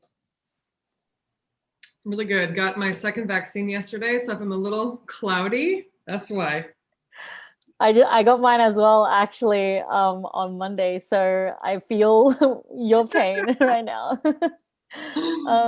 But we're really excited to have you guys here. During the pandemic, the media has absolutely boomed in terms of content consumption, in terms of content creation, in terms of the whole NFT space, which Asaf might be able to kind of touch on. This is just a huge, huge topic. So what us at kind of retail always kind of feel is happening is that we think that the future of media is honestly a combination between commerce and social, right? So we are starting to see, all of the big social media channels like Facebook, Pinterest, Snapchat, like everyone's creating monetization tools. They're creating shoppable pins, shoppable commerce, etc. And then we're also seeing kind of a different aspect to it where, in the past where creators had to rely on brands in order to do deals, etc., like that is also shifting in a way where creators are now going directly to their fans. And then we're also seeing, virtual asset creation. So we're moving away from the real life kind of world into a virtual world. So I would love to get your thoughts, maybe first starting off with an introduction of each of you, your companies, why you founded that, and then how it links to this overall vision.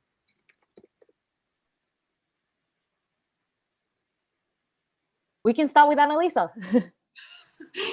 Yeah, I mean, I think that, I think we absolutely sort of see that future at Catch and Release. We're really focused on giving, actually is kind of flipping it, actually giving the buy side, the enterprises and brands, the upcomers as well as the Fortune 500s, tools to be a bit scrappier in their marketing, tools that give them the ability to deprioritize or invest in custom production, which is where most of their dollars are spent right now in terms of creative, and giving them access to the internet as a tool, as a source of content for licensing, and providing the platform, the workflow, and the exchange, the marketplace that makes those transactions happen. So we think about it as coming to the creators with really, really warm leads, because we know really well, we have a lot of intel on what the buyers need, what kind of stories they're telling.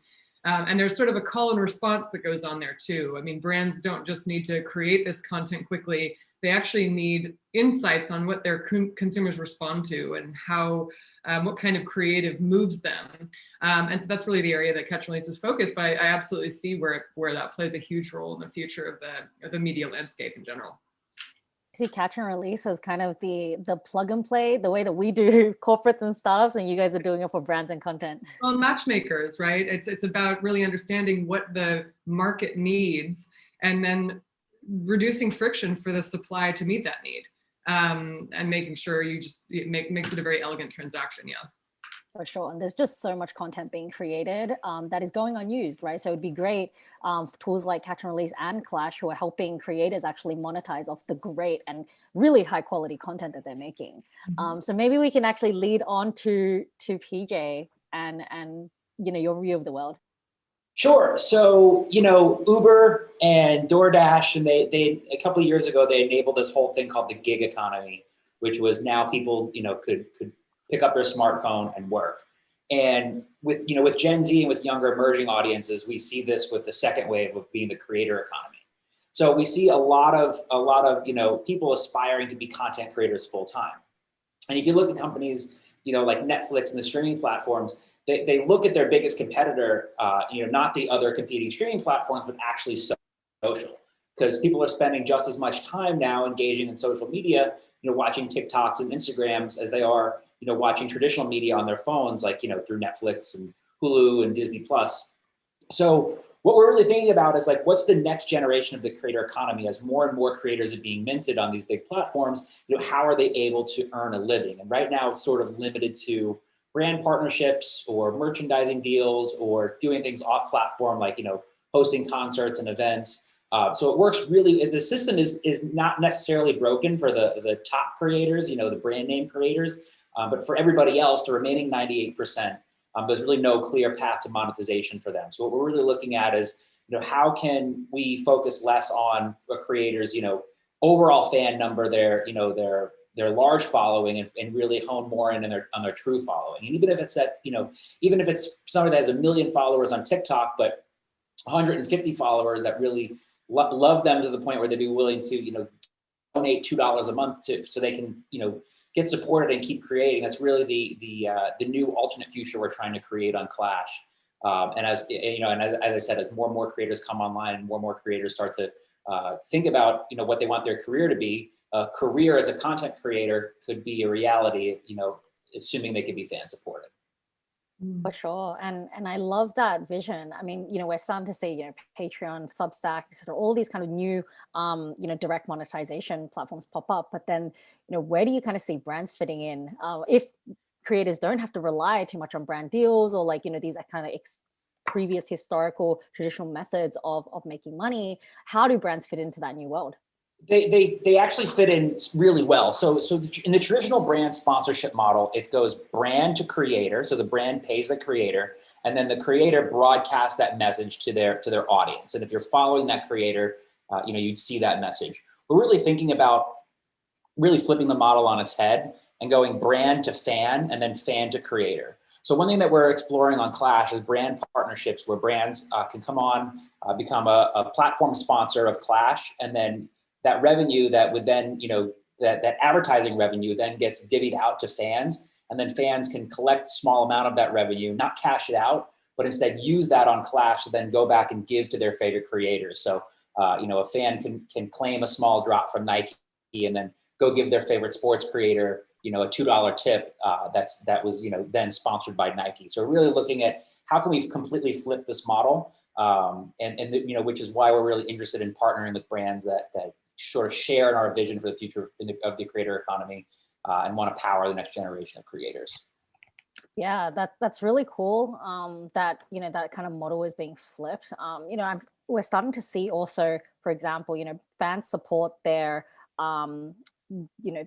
the people that they love in various different ways, right? Whether it be, let's move on to maybe like the kind of NFT space, the crypto space, whether it be buying a NFT from a creator, for example, The Weeknd dropped a piece of a song that you could buy and mint. And then, all these kind of virtual assets are being bought and sold. And so this is kind of creating a whole new generation of commerce, right? So I'd love to kind of pass it on to Asaf now. And, what is your kind of vision about this intersection?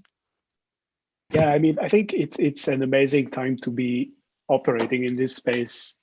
Like Matt and I come from the fashion industry, like working in existing traditional kind of roles, like on marketing and design and knowing luxury fashion brands and how they think quite well. And there was a stark contrast between the opportunities that digital could offer to these brands and the kind of way that they were leveraging them. So I think one of the things that really bothered us were, for example, problems with supply chains, environmental sustainability, and kind of like I wouldn't say the lack of solutions, but the lack of future solutions in the same way that some industries were already taking advantage of. So if you look at gaming, for example, how they were able to build IP in those areas and monetize on that, on selling cosmetics, for example, that's something that we didn't really see in the traditional fashion industry. So what we are trying to do is to create some sort of, easy route for brands that have valuable IP in the real world to monetize on that in virtual environments in the same way that software companies basically monetize, which is digital, scalable, very high profit margins, basically and I mean, there are many other advantages as well. Like if you are a brand that wants to connect with new audiences, for example, if you're not spending time where your audience is spending right now most of the time, then you're kind of left out. So in terms of NFTs, I think the exciting thing about this, and this is an area that we're also working on, is that it kind of removed barriers, because I think before, brands that are, especially luxury brands, that are very precious about who they're working with, their reputation, the brand in itself, and I think it's basically true for any brand in the audience. When you need to negotiate that and depend on another platform and not necessarily control what you're doing out there, it's a challenge. It's a challenge from an IP perspective. It's a challenge from a reputation perspective. And I think one of the things that NFTs and this kind of like more direct to user approach offers is the freedom to create your own context and your own use case, and really, maintain the environment that you want your brand to be consumed at or perceived. You can still leverage other environments, but you can also do it directly with users through NFTs, through decentralized platforms and things like that actually makes it much easier for brands to engage in that space and cut down significantly the amount of time that it takes to deploy assets in those environments. Yeah, that makes sense. And I guess, like, my question is, do you see that more and more brands are coming and being more open to kind of creating these virtual assets? And in the future, do you think that consumers are going to want virtual assets just as much as, let's say maybe they'll want a virtual limited drop edition Nike sneaker as much as they want a real one? I mean, definitely. I think we're already seeing brands like Gucci, for example, did an NFT for a virtual shoe, sold it for $12. So we are seeing like first experiments in this space, and we have a lot of inbound from companies about these kind of projects they want to experience. But definitely, I mean, look, we started working on this before COVID, and the change that we've seen in terms of how open brands are to discuss that, but also, you know, taking the initiative themselves and understanding like they need to be in those places, and they need to find new ways to create revenue, to connect to users that they're currently not working with. I think the speed, when we started, we pictured a different horizon. You know, we thought about like 5 years, something like that. I think the changes that happened within this year were just very dramatic, and I mean, we're benefiting from it in several ways. So yeah. So I think what you guys are all working on strikes a common theme, which is ownership and exclusivity. You know, if we look across the board, I mean, and Lisa, you simplify a process that was otherwise broken. PJ, you are creating communities within communities and giving access to exclusive content depending on the tier. And of course, Asaf, I mean, it's entirely based on the sale of virtual assets or the use of virtual assets. This was not an economy that existed even 5 years ago, right? Or it did for Annalisa, but it was completely broken, and you know, it was mainly handshake deals. And given that, the VC industry often did not want to invest in a solution like yours because it was too forward-looking. You have all raised VC funding now. What has changed in that landscape? What was it like pitching to investors in the last year to 2 years, in the last year or so, on this industry and on your vision? Well, I think I'm happy to start. I think there's a lot of growth you experience as a founder in telling your story in a way that lots of different audiences can hear it. So I think we're always pitching, we're always storytelling, whether it's to recruit A-list talent to the organization, to get a customer to try something new or change their behavior, whether to get investors on board that might not quite see the future yet as clearly as you do. So I think I think about the difference between raising our A round from Accel and raising our seed round from a bunch of scrappy, awesome seed investors. The storytelling is what was required at the A level that was a little different at the seed stage. So I think when you have a big vision and you're telling a story about a market that will change as a result of your product, I think you just have to learn how to tell the story in a way that your audience can resonate with. You're selling not your product to investors, you're selling a business opportunity for them to buy 20%, 15%, 10% of your company and see a 10x return on that investment. So how can you paint the picture of your product strategy, your market, your customers, your traction in a way that gives them the confidence that this is going to be a good business deal? And inspire them along the way, right? It's not all just numbers. It's also getting them emotionally excited about the opportunity to change the world or change an industry or be a leader in some category. I think that's also a really important component. I would say the VC climate is very different now than it was, 4 or 5 years ago. When this is not the first company that I've raised money from VCs from. And when I first started raising money back in 2014, my first company, the climate was very, very different. I think then it was very traditional where it was 18 months between rounds, very much based on traction and team. And now the climate seems to have shifted to where, especially in this space, as the space and the economy sort of, is emerging around us, there's just not enough time to wait, 18 months, in between fundraising rounds. So feels like now the process is happening a lot faster. We put our seed round together in December, and we weren't even considering raising more money for, till the end of the year or next year. And it's already happening now. So, this is just sort of the pace at things, which things move. And I think what, investors are interested in seeing is that, I think they understand that there is an alternate future that's happening, and there's a, sort of these new changes that are happening. Moore's law is, changing, and now social and consumer behavior is changing with it. So there's a speed element I think that investors are also looking for is, can this team, execute on their vision, but can they execute quickly? And do they have the ability to deploy capital in a way that can get a product out to market, as fast as possible? So I think these are new, exciting, elements to fundraising that weren't really present a few years ago, in my opinion. I agree with everything that Annalisa and Peter said, but just to say, like, we've been telling the same story pretty much from the beginning. And I think the difference is that at the beginning, it sounded a little bit like, Ready Player One or some kind of like sci-fi vision. And now when you speak to people, it kind of like a lot of it goes without saying. And it's not like, oh, we're working on some, utopian future and some kind of theoretical offering, but we're talking about something that's happening right now, and I think it feels for everyone, especially like you mentioned the NFT space. It's one example, but there are others.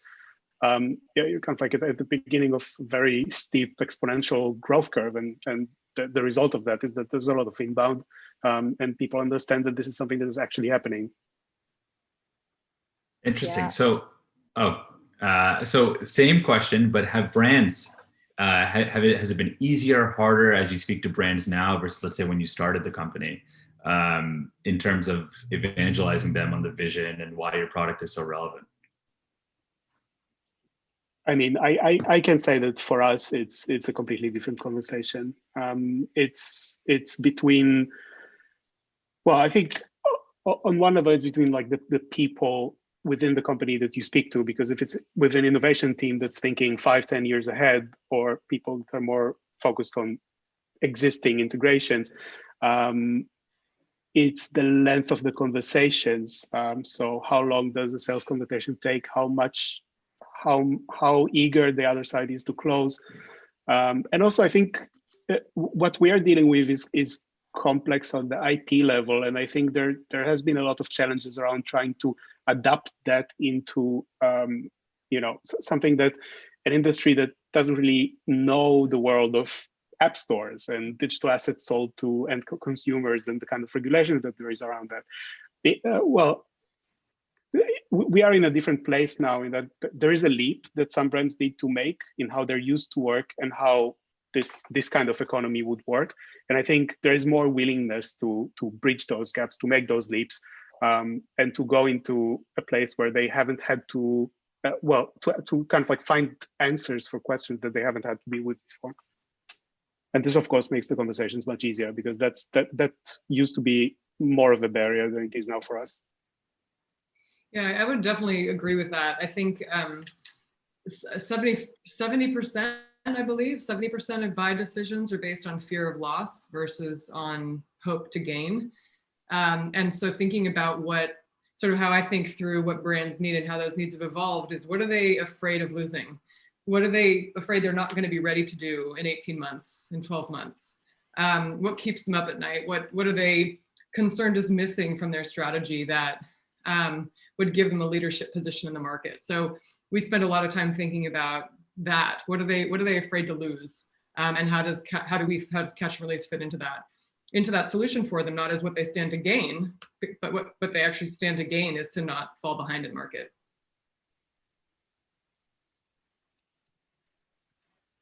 Yeah, I have a question around kind of like the fact that all three of you are in some way pioneering, a new space, right? So in the last couple of years, I think 90% of the world's like data was created or something crazy like that. Content's just being created at such a rapid rate, right? That's creating new industries, like, new jobs. For example, what PJ touched on, now being a creator is actually a viable career, right? I think, many, many years ago when I was young, that was just something that you would never even think about. And that's the same for, becoming, let's say, like maybe more photographers are now creating really great content because they can make much more of a living. And then you've got kind of this whole space in terms of like the virtual world. What is your vision for the next 5 years? Because a lot of things have happened in the last 5. So where do you see, social media content and just the media space going in general? Well, I think that what all of us are working on plays a huge role in the sense of making it a professional space. Treating people treating creators with tools and that help them be professional at what they do is key. I mean, this did that for us as creators, right? This has put professional content capture into our hands, but we now lack the infrastructure to be treated economically as professionals. So I think that's huge. It's going to be a huge part of the next chapter of the creator economy. First chapter was create a ton of content. The second chapter is what do we do with all of it? Go ask a high school student what they want to do for a living, and you'll see an overwhelming amount of them that want to be YouTubers or TikTokers or social media stars. So assuming that zeal and willingness to create continues, you know, to the extent we can make that possible and help, you know, create more career content creators that just entertain for a living, you know, on their devices. I think that's what I really do firmly believe that's what the future of social is going to look like. Yeah, I mean, I think with what digital assets and now blockchain is bringing, one of the most important things I think for creators is commodifying their IP in a way that is much, much easier than before. So I don't know, there is a big difference between a brand selling a t-shirt and having a logo on it and selling the t-shirt and the logo. Yes, it's a big part of the value, and selling a digital idea of the logo or a digital representation of the logo. And once that's made possible, I think it makes it much, much easier for creators that don't necessarily have the means for production or logistics to make their ideas and to make their IP into commodities. And I think that's going to be amazing I think that's going to make, well, monetizing creation much more democratic in many ways. I think it also creates huge opportunities for brands. But as you said, I think it's going to change the landscape in terms of how we consume content. Because if you can commodify IP or an idea, you can also make it into what we're seeing with NFTs now. It's financial instruments in many ways. And like, if you can invest in an artist in that way, that's very appealing for a lot of people that maybe wouldn't buy into an artist's creation before. A question, you know, kind of on that premise of the future of social and content, you know, creation. I can say that probably when most of us were in college, the field to be in, or that was largely discussed, at least at probably our respective schools, was, you know, investment banking, finance, consulting, and everyone for some reason wanted to be in those kind of roles. And to PJ's point, I don't think anyone wants to do that, or it's probably not the #1 career of choice. And rather, I think a lot want to go into tech and media because that's where they see the aggregation of dollars, and that's where, you know, those companies are often paying more than those fields. And at the same time, eyeballs are aggregated, right? You know, they're largely fixated on Instagram and Facebook products, and those same companies are getting highly regulated, and kind of to their predecessors of banks and financial regulation, we're seeing that come through too. So I'm curious on your space, on your perspective on regulatory, you know, intervention into that space. PJ, you're obviously, you know, saying, you know, this space is aggregating too many eyeballs, and the companies cannot have so many different features. It seems like Annalisa and Asif, you are platform agnostic, and, you know, whichever winner comes through, it doesn't matter for you all because you can be horizontal. So I'm curious on your take and maybe even your personal view on that space, on regulation. Well, you know, I think for big social platforms, right, it's less about regulation and more about, like, at what point does antitrust kick in? You know, how big is Facebook and Amazon? Ethically, how big should these companies get? Because in theory, you know, these companies are so, you know, Googles of the world, they're so well capitalized, they can just, you know, eat up they can just scoop up their, you know, any competition, buy it and shut it down. You know, they've been expanding into so many sectors outside of just social. So the question comes to mind to me is how much bigger are these companies going to continue to get? And at what point does you have to start thinking about antitrust and regulation. So to me, it's very, very open-ended. I would add to that I think within Yeah. the concept of antitrust, that it's also about how much control can they have within that environment. And I think there's risk on both sides, whether you're creating a platform or you're agnostic and creating a horizontal play. I think there's risk on both sides. Obviously, creating a platform means you're competing then with the platforms. How big do they get? What creators do they get? And how big can you get in competition with those? Which I think, having a PJ's kind of model is kind of interesting in that it sort of changes the economic behavior, which could incentivize people to join. For horizontal players, the risk is you don't have access to first-party data. You rely on the content, you rely on the data that those platforms provide. So I think that's it's certainly something that factors into our product strategy, and our longer-term technical vision is how to navigate those risks, because there's benefits to being horizontal. As you said, we work with everybody, but at a certain point, I think it's important to think through what that can mean at scale.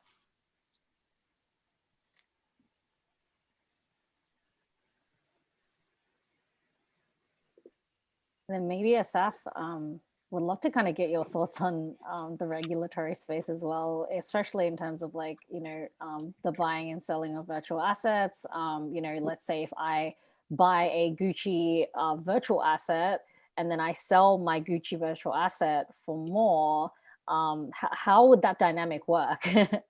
Like, do I still pay Gucci a little bit of my sale? Yeah. I think if we're talking about the blockchain space and the NFT space, then you do have mechanics to make sure that there is some kind of royalty that's being paid to the creator, even if the asset resells for higher values. But I think for us, especially looking at gaming and looking at the different environments where you could deploy virtual assets to give them use, basically to make them useful, which gives them value, it's a very fragmented and siloed space to start with. So on one hand, it's a challenge, but on the other hand, I think this is one of the important parts of what we do. I come from design, and for me, thinking about designing a product in my previous life was about you design a bag, and then there is a bag, and you can photoshoot this bag from different directions. But what happens when this bag needs to exist in 20 different environments? And in those 20 different environments, it looks a little bit different in every environment. And the price ranges in each of these environments are different. So you don't have a single thing that you can really apply. You need to build systems to say, well, that's something that's important for the brands. For example, they don't want something to be sold for too cheap in an environment. But how do you regulate it when the environments are so different and so fragmented? So that's part of what we do. And I think that's something that brings a lot of value to brands, because to be able to navigate the space yourself, which is very dynamic, it changes very quickly, is hard. And to be able to translate your product into so many environments that you need to be present in is also very expensive and requires lots of expertise, also on the technical level, on the IP level, and on the just being able to control the scarcity, the price range, and how is your product placed within a certain landscape. Yeah, that makes sense. I guess I have another question as well, about these kind of customers that are currently looking into, new products like yours. What are you seeing in terms of what are they coming to you for now, and what is their future in terms of deploying their products? So are they looking at gaming? Are they looking at, particular channels that they want to focus on? And then the same question goes to Annalisa, what has changed pre-pandemic and now coming out of the pandemic, and PJ as well, what are the kind of changes are you seeing there? I mean, oh, sorry, go ahead. For us, I think one of the things that we saw earlier on is that a lot of brands are interested in pilots and kind of testing the water before they go full on, which makes a lot of sense. I think what we've seen from, our kind of expertise and background is in fashion, but we are working with other brands as well. So for example, a very large music label, for example, are much more open to licensing, for example. And there the thinking is overarching, much more cross-platform, thinking of this as some kind of like a big problem that you need to address simultaneously, and not to just try and do experiments one by one, but actually develop a strategy that is, how are you going to deal with all these kind of different use cases? Because I think one thing that is not going to change, we're not going to have one metaverse or one digital place where all of us kind of like buy things and sell things and engage. We're going to keep jumping from one place to another, because I think that's just the landscape. I mean, maybe in the far future, but it doesn't look like that. There are so many stakeholders that want to keep their world and are open to a concept of a metaverse as long as it's inside of their environment, that I don't see that changing very soon. And I think the reality for brands will be that they need to exist in those different environments at the same time. But we are seeing more brands adopt this thinking. So being more open to licensing their product, understanding the kind of challenges that you have when you are operating in different environments. And also, I mean, this is a huge opportunity, and there are also limitations and challenges that you need to deal with when you are working in a new space. I think the more forward-thinking brands that we're seeing now after a year of pandemic are understanding that it requires a certain leap of, I wouldn't say faith because it's already there, but kind of like a leap of the imagination to see how you can find new solutions and how you can adapt to new ways of working. But that happens, and that's very encouraging for us, of course. With regards to COVID, you were interested in hearing about how the market has changed for customers in a post-COVID world. I think that for, we had a customer who said to us, because we were talking about the original production industry, which is a $35 billion market in the US.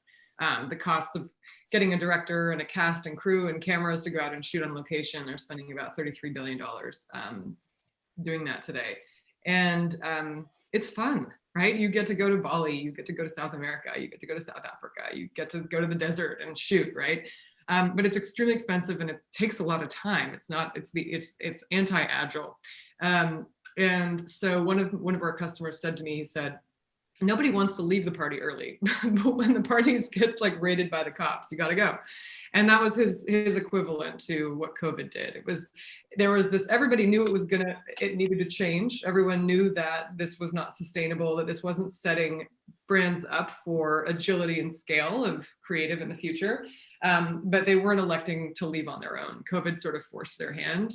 And luckily, because we had just launched our tool into March of 2020 that they then had available to them, and with the sheer amount of content and creative out there, they weren't left with nothing. They weren't left with no alternative. They were actually left with a thriving, exciting alternative that they just hadn't really tried that much yet. They haven't really given it a shot. It was always a backup to, if they couldn't shoot, they would leverage found content instead. And I think COVID changed the mindset. It was, okay, well, this is no longer an option. We can't actually go out and shoot. So let's give this a shot. And then it became a creative exploration of how do we make this really great? And what kind of opportunity does this afford us that traditional shooting doesn't? It lent itself to all sorts of new kinds of stories to be told, new kinds of creators to be uncovered, new kinds of ways to communicate, for brands to communicate with their consumers, and they were able to do it really fast. I mean, I think one of the first ads that launched in COVID that was using catch and release launched like 2 days after quarantine. And that was the brand's first response to the public about, this is COVID, this is what we're going through. And it's really important that they were able to do that within a week versus it taking 3 months. Because we were moving so fast culturally, and the world was changing in front of us, and we were all experiencing this thing together. And I think brands really felt like they needed to be on the pulse of that. And that meant create content quickly and publish it quickly. So I think that those are lasting impacts, right? I think those are the lasting benefits that COVID taught this industry. Was moving fast doesn't mean bad creative. Moving fast can mean great creative. And that's really, I think, sort of the future of where this industry is going to go. And yeah, I mean, just to touch on that, for example, TikTok, some of the most engaging ads are just, filmed in a kitchen with an iPhone, right? You don't need a lot of money to create a great ad. It's really about the creativity of the creator. So some are professionals. I mean, some people who are creating content and licensing it are directors that would otherwise be getting hired to do the shoot in the desert in Utah. I mean, they are, you know, they're not necessarily just amateurs. They are also professionals, and this is a side hustle for them. So yeah, it's an extremely nice range of people on that side.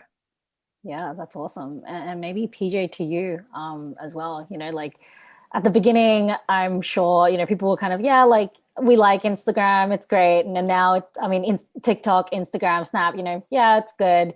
Now it's like, no, I'm like gonna become a creator, you know, and there have been so many creators being born out of this pandemic as well. So I'd love to get your thoughts kind of moving forward and what you're seeing over the pandemic. Yeah, I think, you know, I think TikTok does a great job at minting new creators.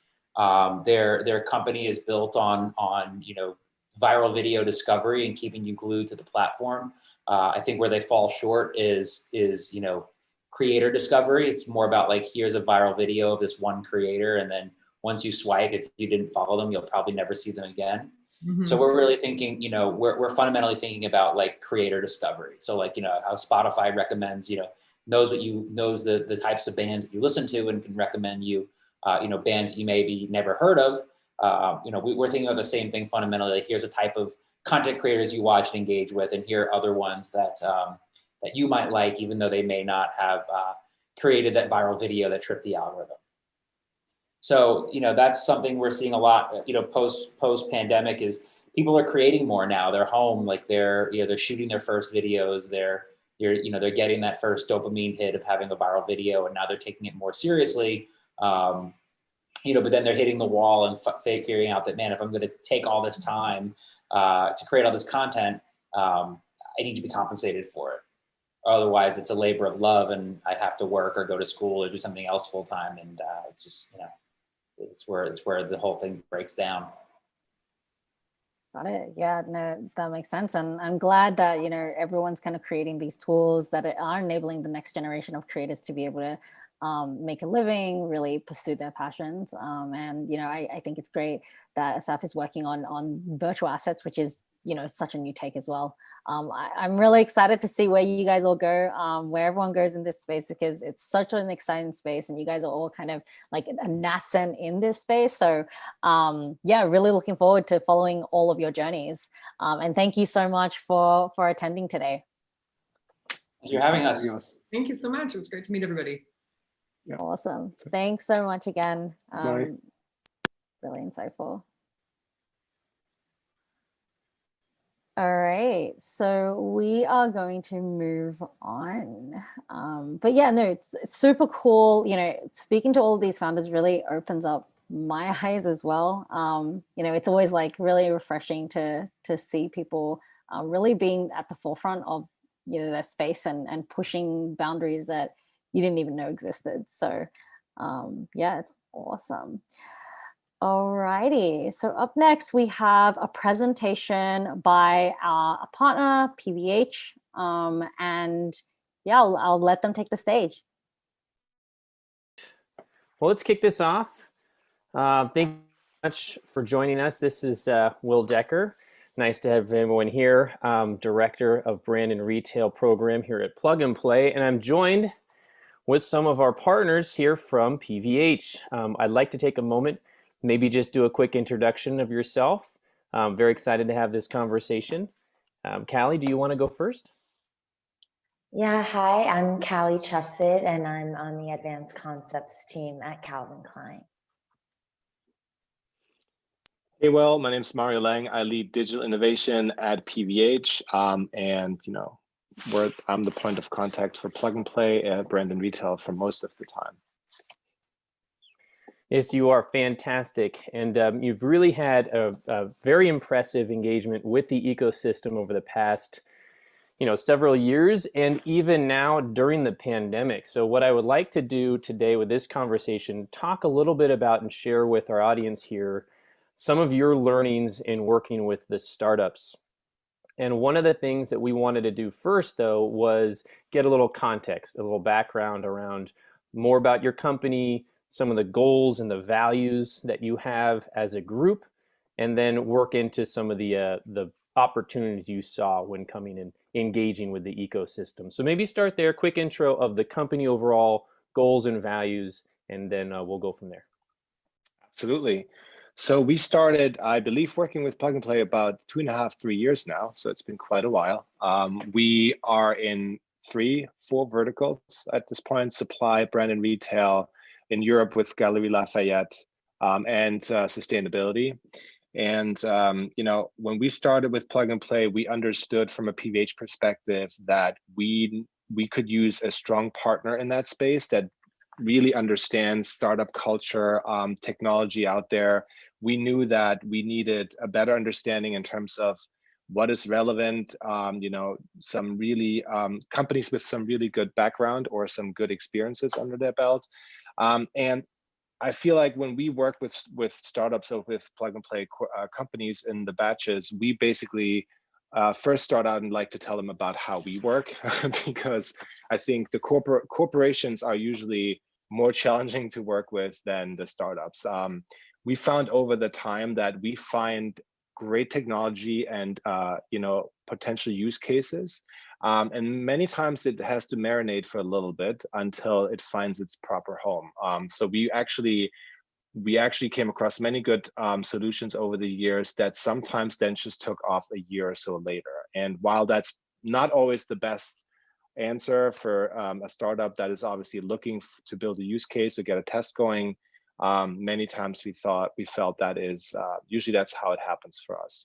We bring it in, we pitch it, and sometimes it takes a little while, and the patience, I think, is the critical point for us. We like to bring across. Fantastic, Hal. I see you nodding. Maybe more about how innovation does play a role in what you do. So if it's about identifying these opportunities, letting them marinate and get to the right moment in time where they can really make the most impact in your business, or other ways that you see innovation supporting what you do or the business that you're in, maybe talk a little bit more about that. Yeah, I think letting them marinate definitely makes sense for our business, since we really work a lot of seasons ahead. So currently we're working for like 2023 and 2024.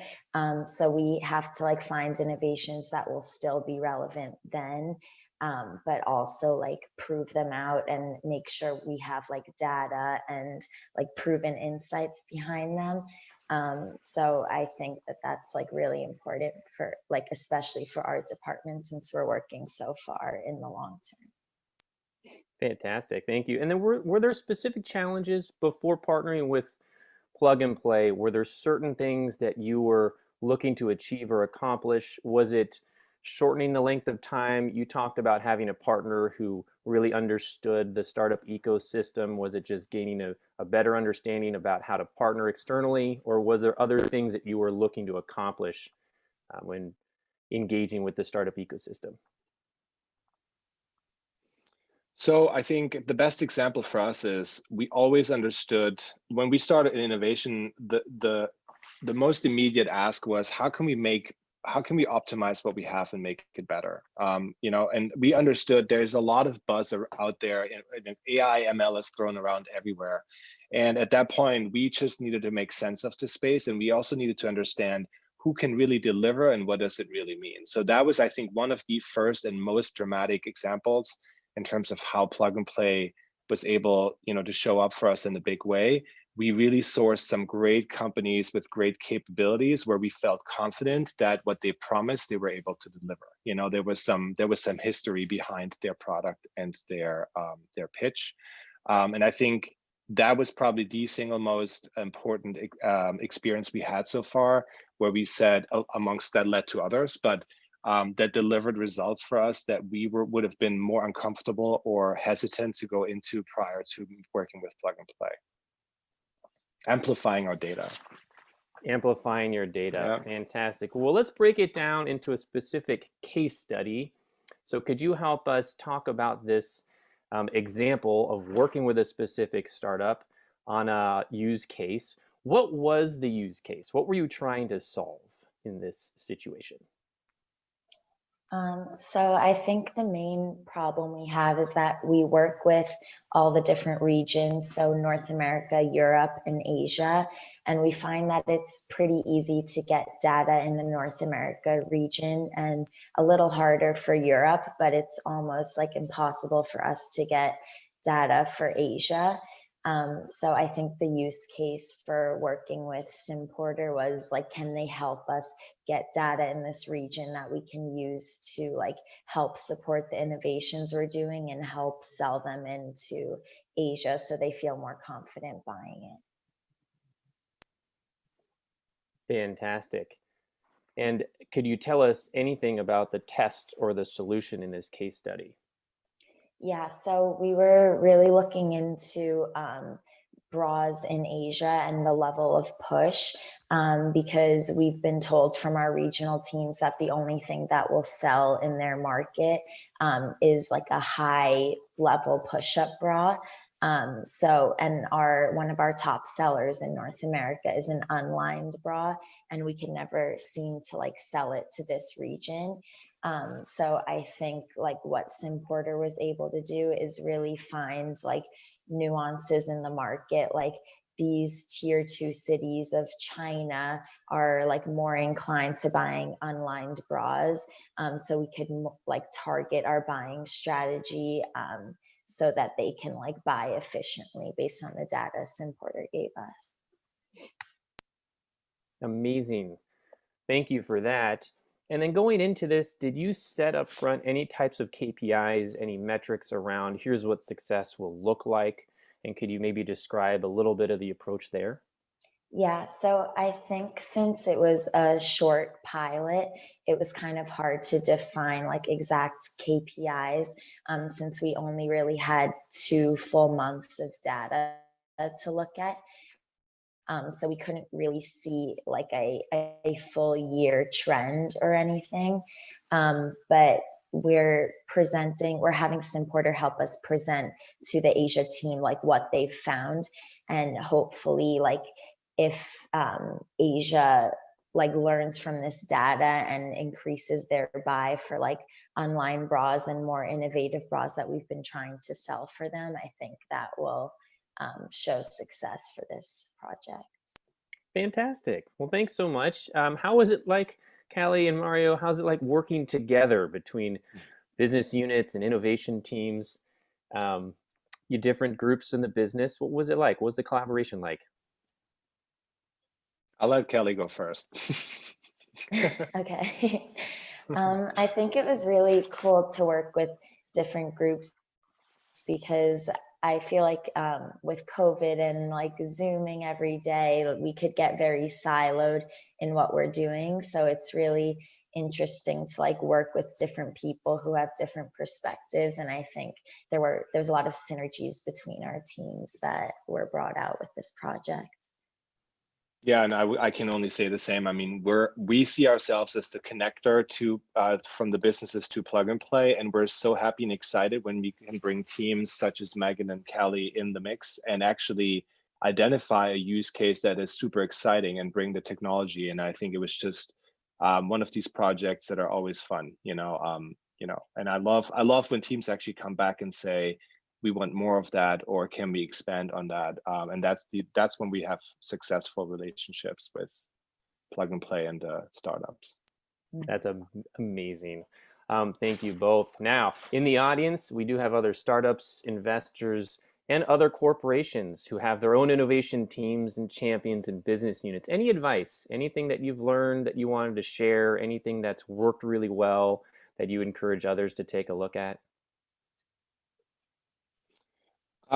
So for us, I would say something that I mentioned earlier, right? When we go out and we meet with startups and companies, we're pretty transparent as it relates to what type of areas we're interested in right now. Many times we actually surprised. We had something not on the radar and it became really viable to us. And that's because either the startup is very, very well advanced or put together or has a unique offering. But again, I think don't be discouraged. Keep the communication open with us. We'll be transparent with you as well to say when the time is right or not. Many times we have to cut someone loose because we don't want to waste anybody's time. But again, it can take a while sometimes for us to move. And because we have different business units and functions, there's just from a timing perspective, it sometimes is not linear. It just can happen immediately or sometimes take a long time. Yeah. Amazing. All right. Well, thank you so much. I think that's a wrap. Fantastic. The story is just incredible. Hopefully, one of many more to come. And that's what it's all about, right? It's about having those needs, getting the timing right, and finding the right types of solutions and learning. So thank you, Kylie. Thank you, Mario. Wonderful to have you here today. Thanks, Will. Same. Thank you. Thank you so much, Will and PVH. Yeah, I mean, pilots happen at random times. During this batch, we had a couple of pilots just happen almost instantly after meeting. And then there are times where, a year or two later, we hear back from the startups and they're working with one of the partners. So it's always great to hear those stories. And we hope that, more and more of these relationships are facilitated. So let's jump right in to the next group and the final group, which is the data and automation group. So starting with Retna. Retna is a customer intelligence solution that provides accurate customer lifetime value metrics early in the journey. Hello and welcome. My name is Imad. I'm the CEO and co-founder of Retna. At Retna, we're building an autopilot for companies to help them acquire customers more profitably. And let me share with you what I mean by that. Prior to my experiences at Retna, I was at PayPal and Facebook, and I noticed that for most companies, their customer base tends to be lifetime unprofitable, a large chunk of that. And what that means is they're paying more money to acquire customers than they would make up over the course of their lifetime with repeat purchase behavior. And if you look at how Facebook and Google are asking companies to pay millions of dollars today to acquire customers and then having them wait 3 months to a year to find out if those customers were high retention, high loyalty, high profit customers, or were they one and dones? At Retna, what we do is we estimate that early in a customer's journey so that as you are spending that money on Facebook and Google, we're telling you, hey, are these campaigns, creatives, and targeting working and bringing you those high value, high retention customers or one and done? And you and I know that when a customer walks in the door, they'll share if they're buying a gift for somebody else and they're unlikely to come back, or they're signing up for a subscription. So we leverage that data along with our third-party data partnerships that enable us to estimate that value. What's exciting is that we're seeing companies like Dollar Shave Club, Madison Reed, Nestle's of the world use our technology to change how they think about customer level profitability and really impacting their LTV to CAC ratios and overall business metrics using customer lifetime value. If you'd like to learn more, please do reach out to us, and thank you for listening. Thank you, Retna. Up next, we have Spiral. Spiral is an AI algorithm platform that takes customer support data and detects emerging issues before they blow up. Hey everyone, I'm Elena, co-founder and CEO of Spiral, and we turn customer feedback into actionable insights. These days, customers want everything. They want a great product, fair price, rapid delivery, great onboarding experience, everything. And a medium-sized B2C company collects over 100,000 pieces of customer feedback a week. That's a lot. No human can really read it all to uncover all the issues that affect customers. And that's exactly why we started Spiral. Spiral is an AI that scans customer feedback to uncover and fix problems once and for all. We take in millions of pieces of raw customer feedback in the form of customer service calls, emails, reviews, and PS social online chats, and we uncover specific issues so that product managers and customer service managers could address them. And we dive deep into each issue and figure out the exact pain points that contribute to them, so you would know what to work on and in what order. Some of the common issue types that we can discover are, of course, product issues, customer service flow inefficiencies, frequent product questions, and really, we can detect any issue in any vertical and any area because we're context-based versus keyword-based, as well as we detect not only current issues, but any new and emerging ones as well. We do provide a multi-language support, as well as we're okay with bad grammar. Customers don't always use the best grammar while contacting customer service. Spiral is used by various companies, including financial, CPG, DTC, and other sectors, and one of those companies is Remitly. Remitly has been using us for over a year, and we've discovered more than 100 different issues for them that they've acted on. Andrew and I are the founders of Spiral, and we raised $2.5 million to date. We're a well-funded Seattle-based startup founded by former Amazonians on a mission to make every company in the world customer-centric. Let's chat if your company collects a lot of customer support conversations, reviews, social data, or really anything that you might call customer feedback. Thank you. Thank you, Spiral. Up next, we have Tonkian. So Tonkian simplifies the orchestration of complex business processes with an enterprise-grade no-code platform. Hi there, I'm Jesse Price, Head of Alliances and Partnerships here at Tonkian. And thanks for dropping by our booth at this year's 2021 Plug and Play Ventures Spring Summit. So Tonkian was founded in 2015 by our CEO, Sagi Eliao, and our CTO, Afia Talmor. Since then, we've grown to 56 employees across the US and Israel and raised 31 million in venture funding with Foundation Capital and Lightspeed Ventures. For a lot of operations teams, the business can start looking like this: a series of islands separated by water, really difficult to share resources or build streamlined processes when they're so distant and far apart. So how do we bridge those gaps? Well, in the past, we may have gone out and bought some more apps, which doesn't help the complexity problem. We may have built our own apps using custom code, which can be expensive and take a long time. Or the worst option, we may have forced our people to operate in a way that isn't comfortable or best practice, but they just have to live with what we have. But now there's a fourth option. So welcome to the Tonkian platform. This is our design studio where we can build and orchestrate complex business processes that involve many SaaS applications, custom databases, or productivity tools like email, Microsoft Teams, and Slack. In this example, we're going to monitor an inbox on the left and then use an AI action block to understand the content of that email and then route it through the organization based on the attachment type. So whether that's an NDA, an employment agreement, or some other case that we don't understand and we have to go and ask for help, we can do that all right here in Tonkian. We can also provide you with reporting and analytics so that we can improve that process over time, which is really important. So if any of these scenarios sound like something your business is facing, we'd love to talk. Please visit tonkian.com and fill out the Contact Us form, or just email me, Jesse, at tonkian.com. Thanks.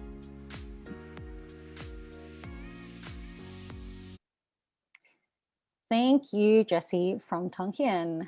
We now have Olven, which is an AI-powered solution focused on predicting consumer intent.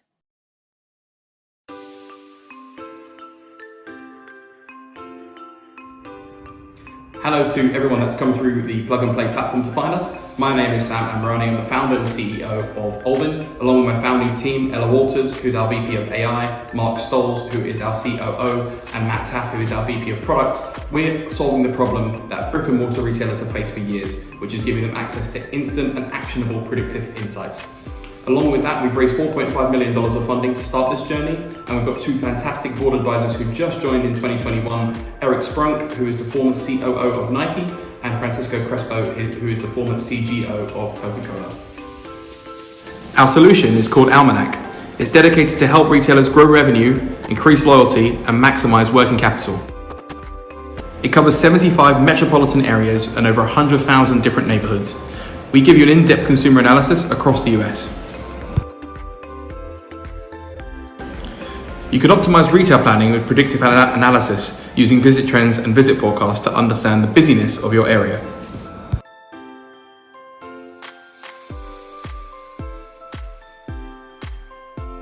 Gain detailed retail insights with competitive analysis to help you benchmark yourself against competitors and the overall industry. You can build comprehensive consumer location insight using consumer search to discover demographic hotspots. With our Networks tool, visualize your customer's journey and understand the strength of your connections in your neighborhood. In my last few seconds, I have two main asks. Number one, if you like what you've heard, please sign up for free and give it a go. We'd love to get feedback and we always want to make a better product. If you're an investor, then please talk to us if you're interested to learn more. Thank you.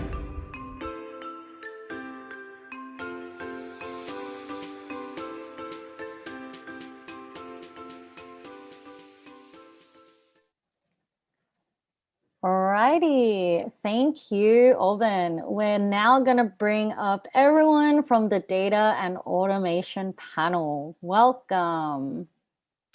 Might give everyone a couple minutes just to dial in. I can see everyone popping in now. All right. Hello, Jesse and Elena. Hello. It's good to be here. Thank you. And Sam's here. Hey, Sam. Hello. And hi, everyone.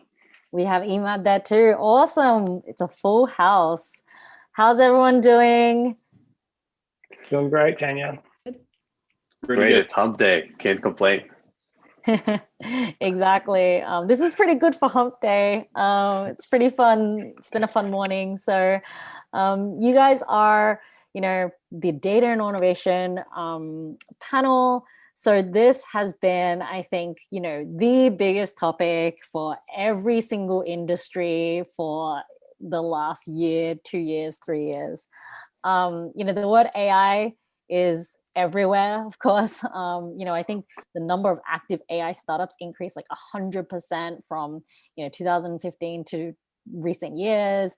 There's been lots of different advances in terms of deep learning. AI is powering everything these days, from search engines to online translators to virtual assistants, etc.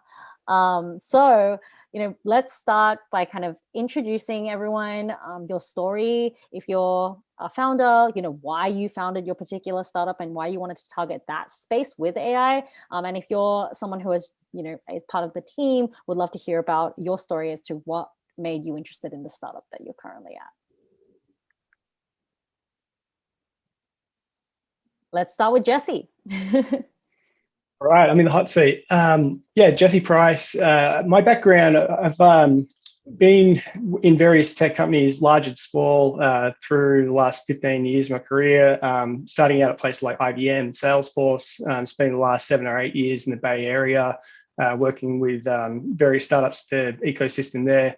I think the reason I've ended up in the automation and AI space is essentially every business I've been in has challenges in these areas, and that's certainly what inspired our CEO and co-founder Saki Eliyahu to start Tonkian. He was in the Israeli intelligence team in the defense force there, and working on really sophisticated intelligence tools.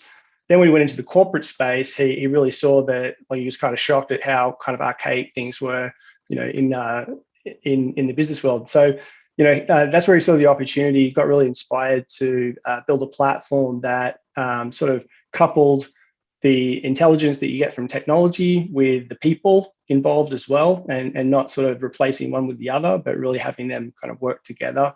That's essentially where Tonkian was, first inspired. Very cool. Yeah, I mean, there are just so many inefficient processes within a business. When we kind of looked at Tonkian and went through all the different processes, I think what we find is that most businesses strive to get to a point that they could do what Tonkian does and use, a solution like Tonkian. But we do still see, a lot of kind of friction and barriers to getting to that point. But we do see a world where kind of all these little processes are automated. Awesome. Right. So maybe moving on to Elena. Yeah, hi, I'm Elena, co-founder and CEO of Spiral. We convert Omni Channel customer feedback into specific issues. And the way we got started, my co-founder and I, we used to work as software engineers on the Amazon Fire TV team. And we were receiving a ton of customer feedback in the form of customer service calls, tickets, online chats, reviews. And as a Scrum Master for the team for the new Alexa feature at that time, it was pretty hard to figure out, what to work on, what bugs to fix, what features to add, just because of the sheer volume of customer feedback. And that kind of gave us the idea to, create something that converts all of that feedback into a prioritized dashboard with issues. And then we proceeded to interview over 70 different companies over one summer. And then we found that most of these companies collect a ton of customer feedback in the form of customer support data plus customer feedback. And we decided to proceed with Spiral and create an AI that takes in all of that omnichannel customer feedback and converts it into specific issues. And then I think we implemented an MVP in like 1 week, and then managed to get 4 letters of intent in 1 week by scooting around Seattle over to different companies. And that's how we got started. Yeah, definitely. You guys have been a popular startup with the partners as well. So, solving a big issue there. All right. And then maybe Imad. Yeah, well, thanks for having me. My name is Imad Hassan. I'm the co-founder and CEO of Retna. I'm very inspired by this group here because data and automation is something that's been near and dear to my heart. Even at Retna, we were doing a ton of this, but even prior to that. So my background is in before the startup world is being an engineer. I used to build autopilots for helicopters and then for satellites as an engineer. I was fascinated by what we were able to do as mankind that puts these amazing vehicles in airspace and then even in real space that are fully autonomous, and they all build on the fact that there's data to be observed about the environment, and you can automate or build autonomous systems that can control these systems. I knew that this could happen in the business world. And if you think about how autopilots and automation work and how autopilots have evolved, when first aircraft were built, people would fly them by just looking out the window, literally like line of sight, whatever they could see, they would fly them around. Then came instrumentation, and you were able to just read what your altitude was and what your airspeed was, and you're looking at those instruments and flying based on that. And then came queuing and automation, where autopilots evolved.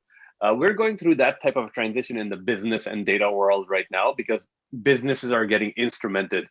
Even till today, I would say most businesses, people are looking out the window and just like figuring out where the business goes, but the smarter ones are instrumenting themselves and bringing in automation. So very excited to see this group here that is along the same lines. The one part that we've decided to go and be and picked our area of expertise has been around customer level profitability. My background, the couple of experiences I had prior to Retna were at PayPal, where I got to see a ton of payments data, and then at Facebook, where I got to see how we're spending on advertising to acquire customers, and noticed that there's a big disconnect between people paying money to acquire customers and then not having that come to fruition in terms of people's repeat purchase behavior. There's an old adage saying, I spend a lot on marketing and 50% is a waste and 50% is not, and I don't know which one. So with Retna, we've really solved that problem by estimating at the customer ID level which customers are actually profitable or not. So that's a little bit of the inspiration behind how we got started, but I'm very excited to be on the panel today, and because this is a really good group of people. I think we all jam well on the principles on automation and data that we believe in. For sure. And, there's just been so much interest, especially with analyzing that customer journey. And like, at what point do you send the right offers? Do you know when to ping your customers? When should you bring them back, etc. So it's awesome that you're working on the problem. Awesome. And now we might go to Sam. Hey, Tanya, thank you so much. And I feel overwhelmed by the quality of this panel. It's so cool to see all the different use cases, and it's such a big segment. So it's good to see that we're all working on different problems and solving things for corporate customers and the like. I'm a 3-time founder. Actually, I'm more like 6, but I don't count the other 3. They were learning curve ones, which were way younger. But one of them is still alive and growing, and that's sat in the data space. One of them was acquired, and the third one is Olvin. And it's funny because the second one really launched into the third one, which became Olvin, because time and time again, one of the most underserved communities that we discovered was neglected from accessing data and accessing insight was retail, and brick and mortar businesses kind of sat at the end of the conveyor belt, if that makes any sense, in terms of where they got access to stuff down the line. So if you take a really simple example of a bar, they buy their stock from distributors, who then buy it from a bigger distributor, who then maybe buy it from a brewery or a distillery or something like that. And so the guy who sits at the top of the chain doesn't speak to anyone at the bottom of the chain, and vice versa. And actually all that data gets lost in the process. So one of the biggest issues we found was being able to provide accurate consumer insight to all pieces of the chain, and tying that together was something that we heard time and time again from clients from my previous 2 startups, which is kind of why we got to this conclusion to create Olvin. And as we went along, we realized that there were other barriers, like it was too expensive. My background before I became a founder was in telco, so I saw a lot of telco data. I know there's people out in the panel who looked at customer service data and who looked at PayPal transaction data. My data was telco data, so I saw a lot of that. But it was kind of the barrier to entry was, okay, that's $1 million a month, please. Very small number of customers can actually pay that upfront. So we wanted to create something that was just as smart with the tools we have access in 2021, but at a much more affordable price. So we've worked with some of the corporates through the plug and play accelerator, which has been a fantastic experience, and it's just pushed us on further to go build cooler products. Yeah, I agree, Sam. The data set that you particularly choose is incredibly relevant. What we've seen, we look at, let's say, insurance companies that are using drone data on farm information to better assess risk value. Several of you are using traffic information on how to assess the viability of stores and so forth. So the applications of this information is so interesting. So one commonality I found amongst several of you is that you came from large technology forward companies that were probably, I would assume, fairly advanced in their efforts to adopt technology and automate various processes. How has that culture change been different now that you're pitching to an industry that's going through its digital transformation and may not be as advanced as where you come from? Shall I jump in and answer that one? Go for it. I'll kick things off. So I think from our perspective, at least in terms of every company is kind of seeing things a little differently right now. You're absolutely right. Transformation's happening at a different pace in every organization.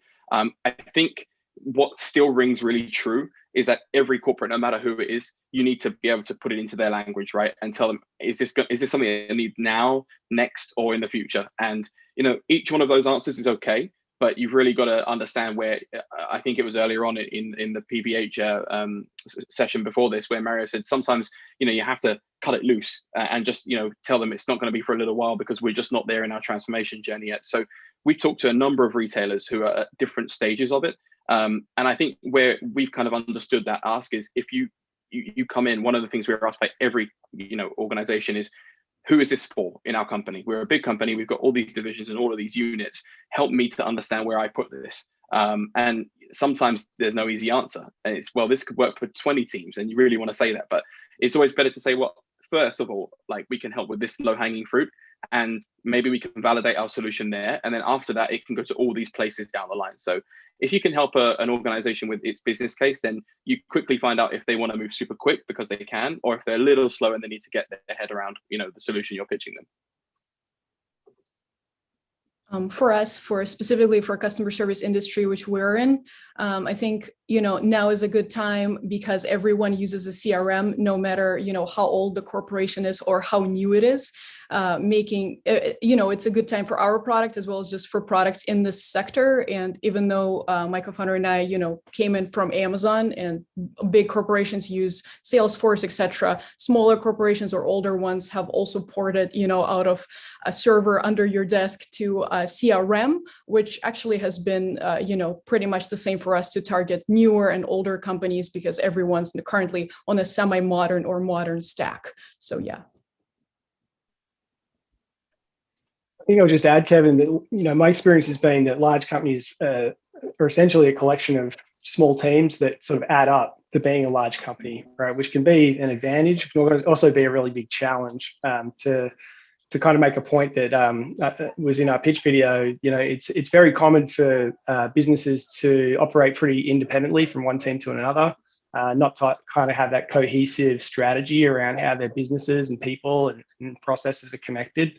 And so, I think that's one of the things I've observed, sort of going from one of the world's largest companies in IBM to some of the smaller startups in the Bay Area, is that once you hit that kind of level where things are starting to scale, it really requires a lot of effort and thought to essentially operate as just like one entity with a single common set of goals and be able to coordinate in an adaptive way and basically rally the troops to go and meet those goals.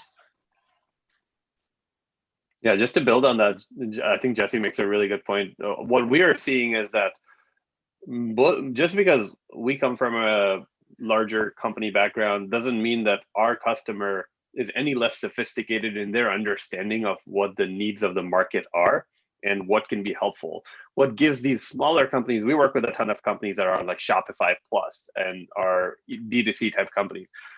They see the value proposition in having a lot of different solutions put together, and they want to be able to compete with the Amazons of the world, but their competitive advantage is that they're smaller and they can move fast. They can put really good pieces of solutions together much faster. They don't try to strive to, hey, we don't need to go build a 50-person data infrastructure and data science team. We can build a nimble 2-person team and then put together solutions that we can pull the trigger on really fast and build a competitive advantage. So from a sophistication and culture point of view, I don't see as much of a differentiation in understanding. It's just a more like willingness to act faster and do things differently is what gives them a really awesome differentiation and competitive. Makes sense. So all of your solutions are big data reliant in some fashion. And several of your solutions are also taking on unstructured, often miscategorized and mistaxonomized information. What was one learning you had when you were developing each of your respective platforms about the data that you were trying to acquire that you need to revise your product on?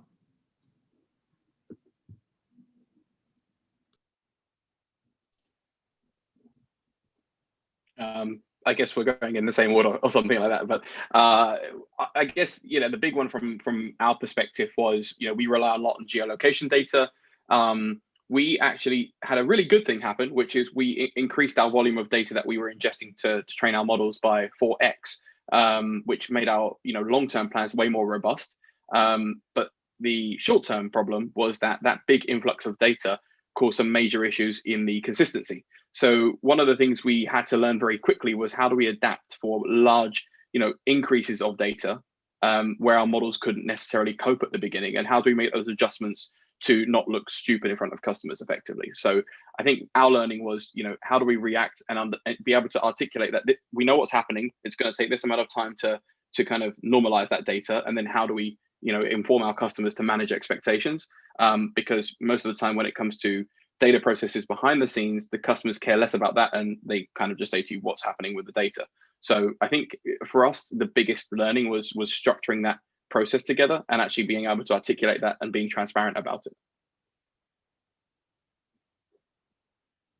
Yeah, I'll jump in. I think for us, one of the big challenges is you can have the best data in the world, and if people can't access it, at the right time when it's needed, it's kind of useless. So part of what we've seen is just sort of breaking down those silos across organizations. It sounds a lot easier than it is to do in reality. Having a governance model across the business and an operating model that's really supportive of sharing data with various teams when it's needed, in the format that it's needed, making sense of that kind of unstructured data that exists all over the place is it's a big deal. And kind of how you get it to people is important as well. We believe pretty strongly that change management is one of the biggest obstacles to digital transformation initiatives at scale. And if you can get people data in the places that they already work, in interfaces like the productivity tools that they're using, or integrations with the kind of primary systems that they're using, whether that's CRM or marketing automation or ERP, it just really reduces that resistance to, if it takes a couple of extra steps to go out and get it, people may not do that, either because it's difficult or they don't know how, or it's just extra work. And so I think coordination of getting great data, clean data, making sense of it, using AI, ML, all the tools that are available to us to make sense of that, and then B, getting it to people kind of where they're working in a timely way. Those things together can kind of make a much more cohesive data strategy. So Jesse, to that point of change management affecting kind of the success of that organization and your organization, do you find that once you're already integrated into a company and let's say change management occurs, that half of your internal pitch is why data matters and how to access it and use it wisely, or what is that conversation like? Yeah, it's interesting. It definitely evolves quickly, right? And so we're normally brought in because there's a really obvious challenge or a really obvious opportunity that someone's trying to tackle. And very quickly that light bulb goes off, right? And people kind of see all kinds of dependencies on other processes or other data sources in a business. And, one thing leads to another and it kind of grows from there. But essentially, I think that it's definitely an evolution. The changing people behaviors is one of the hardest parts, and that's where we've really taken an approach, which is let's work with the IT and data teams to have a governance model that they can essentially put guardrails around sets of data and then allow business users to take more ownership over the processes and manipulation of those data sets for their own teams. So there's less reliance or bottleneck with those kind of specialist resources, which can be very scarce and hard to reach. And at the same time, those technical and data teams can go to sleep feeling good at night that a less trained or less technical business or operations user won't break something because of that governance model. And so we kind of look at it as sort of bridging that gap that sometimes exists between business systems and data and the kind of consumers of those things. And again, really kind of big on a sort of down frame, sharing, governance, security.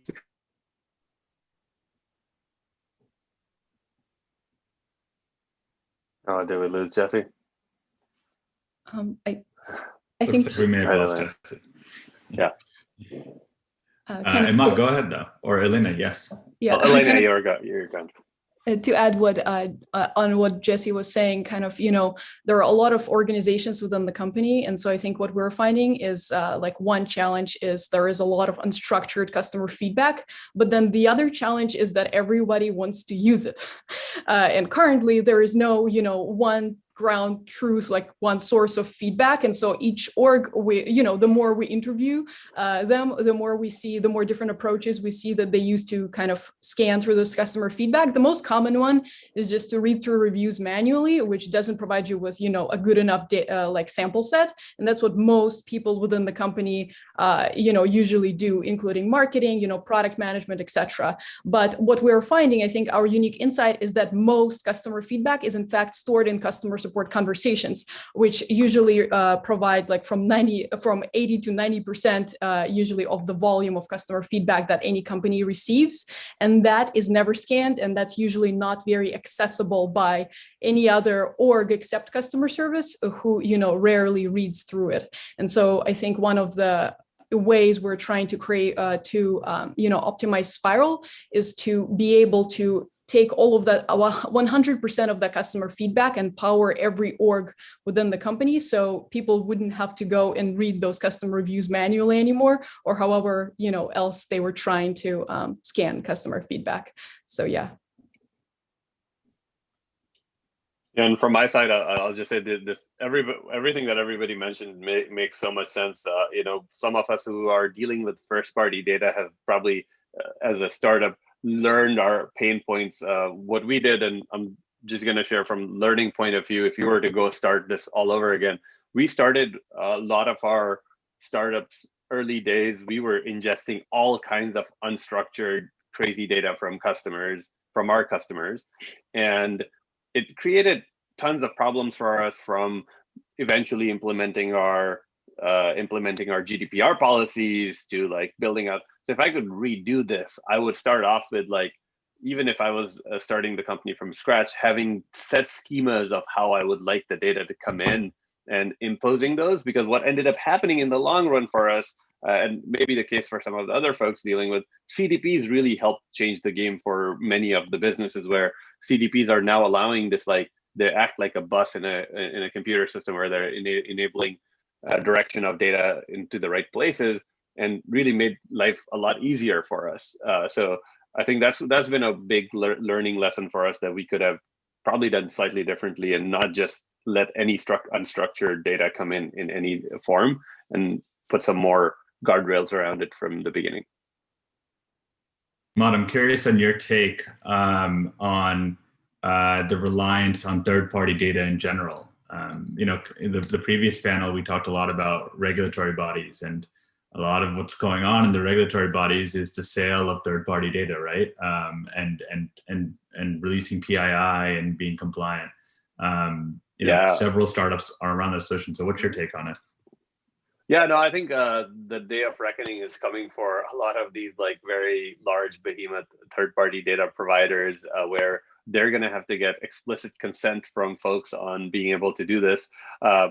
The good news is that this is all really good for consumers, right? Like they're going to have to opt in, and we're going to probably go to a model where third-party data is still going to be available, but people are either going to get paid for it or get rewarded for it in some form or the other, so that that data is very cleanly opt-in, and that there is some very clear value that the end consumer is getting in return.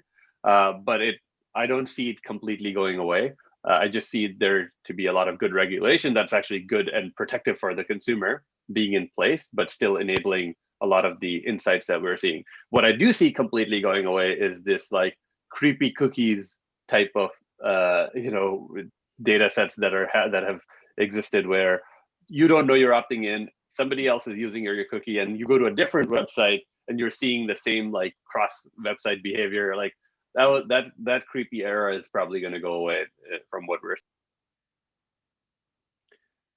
I just wanted to step in there, and the only creepy cookies I like are the ones on Halloween. But actually, one of the things I think is very true is that opt-in data is going to be of such a higher quality that it will be a great trade-off for data companies down the line, because what you get now is just a low quality of a lot of data, especially if you're in that third-party world. And to be honest, people have clocked on that is a load of junk, you know, and this is why the ad tech system is suffering, because there's so much clickbait and fraud and stuff that goes on. I think that is definitely dead, and I totally agree with you on that.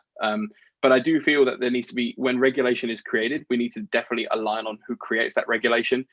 Is it Apple who creates their own OS functions, or is there another regulator on top that says to Apple, no, it has to say this, not what you decide it's going to say?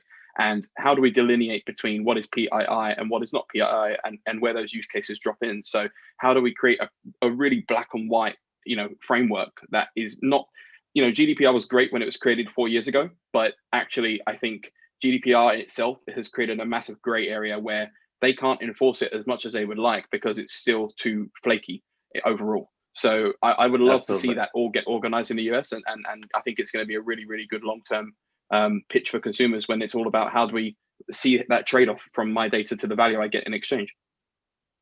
Yeah, I can already see the evolution happening, because GDPR happened, and now we have CCPR, and now CCPA 2.0 happening, which just seems like there's so much evolution going on that we're going to see a faster iteration of that. And I still believe that, yeah, you're right, that it's not Apple that's going to control this. It's got to be governments stepping in and regulating what makes sense for them. Someone needs to tell Tim. I think he's just going to go ahead and do as much as he can. So yeah. It's all good news for the consumer. Let's just say that. I'm all. So I have one more question that's been burning on my mind. So a lot of you know, the topic of the panel is obviously data and then automation. So you're automating some function and in theory some jobs, which is always a fear. But you know, as we all know, when you automate one job, another job forms around that. So I'm curious, what do you see, you know, whatever you're automating, and I know, Jesse, you're automating everything, but what do you see as kind of the unlocked opportunity that your platform then creates by leveraging it? I can go first. I mean, for us, what we think about, what we're automating at the end of the day is consumption or wastage of ad dollars, right? And if you think about the scale of this, it's $389 billion this year that were spent on advertising, of which probably 40 to 50% straightforward, like, is garbage, like it's going to the wrong people at the wrong time. You look at the bigger marketing, it's like $1.2 trillion. If I could take $1.2 trillion of the economy and optimize it by 30 to 40% and free up those dollars to be applied to different parts of the businesses and business resource allocation, like that's a huge impact to the economy of the world that we can create from how we. For us, I think we try to provide companies with their with basically a cheat sheet how to be competitive in this market, because we believe that customer feedback is that cheat sheet that you can like, it's basically a list of issues that you need to fix in order for your companies to use you more, and that saves a lot of dollars in customer support as well as in just the product development.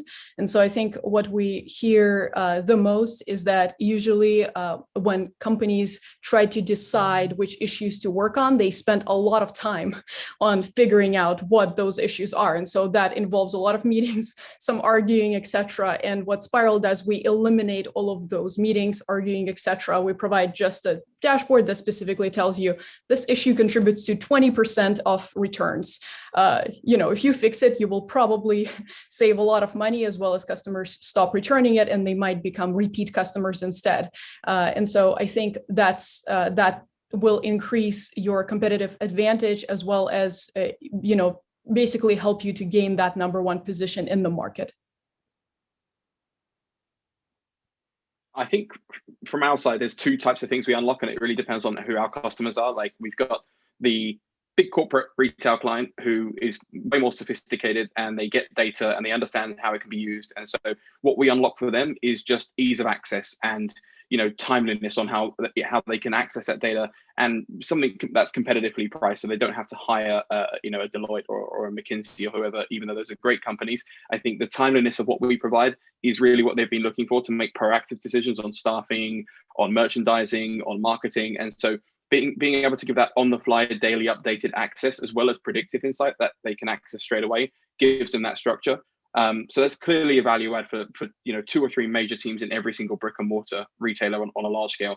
But actually, one of the things that drove us to create the company we created was the small retailer, who have had access to nothing really ever. So being able to turn them from almost zero to 100x of what they've had in terms of insight, I think that's the real kind of thing that we wake up and are motivated by every day more than anything, is being able to take that little craft store that sits in North Carolina, in Charlotte or something like that, to say, hey, actually now you can see the 4 or 5 stores in the local area you can go do partnerships with to increase your footfall by 10%. And I think being able to do that with a simple platform they can log into instantly and get that insight in the same way of what Google Analytics did for websites way back when. I think that is kind of the change we're trying to bring to brick and mortar, especially kind of post-COVID. It's something that's definitely resonating, is how can I get smarter about optimizing my store, optimizing my cafe, whatever that may be, and building the insights that mean they can take that information and make a decision, not go 65%. I don't know what that means. So it's about putting it into plain English and getting them to understand that process. So yeah, I think that's the value add. Jesse, go ahead. You may be frozen. Yep. Maybe we'll give him a couple more seconds, see if he. Yeah, apologies. I've got this storm. Yeah, sorry guys, I've got this storm happening right over my house, and the power seems to be cutting in and out a little bit. So yeah, I'm sorry about that. Yeah, look, I think that for us, the pandemic's really kind of shed very clear light on the fact that businesses that have a more agile and adaptable operating model, and the analysts are talking about this a lot too. They refer to it as winning at the turns, right? When something happens externally and your business needs to adapt quickly to that change, that's a serious competitive advantage. The people that respond first are going to kind of take market share in those situations and retain customers for longer as a result.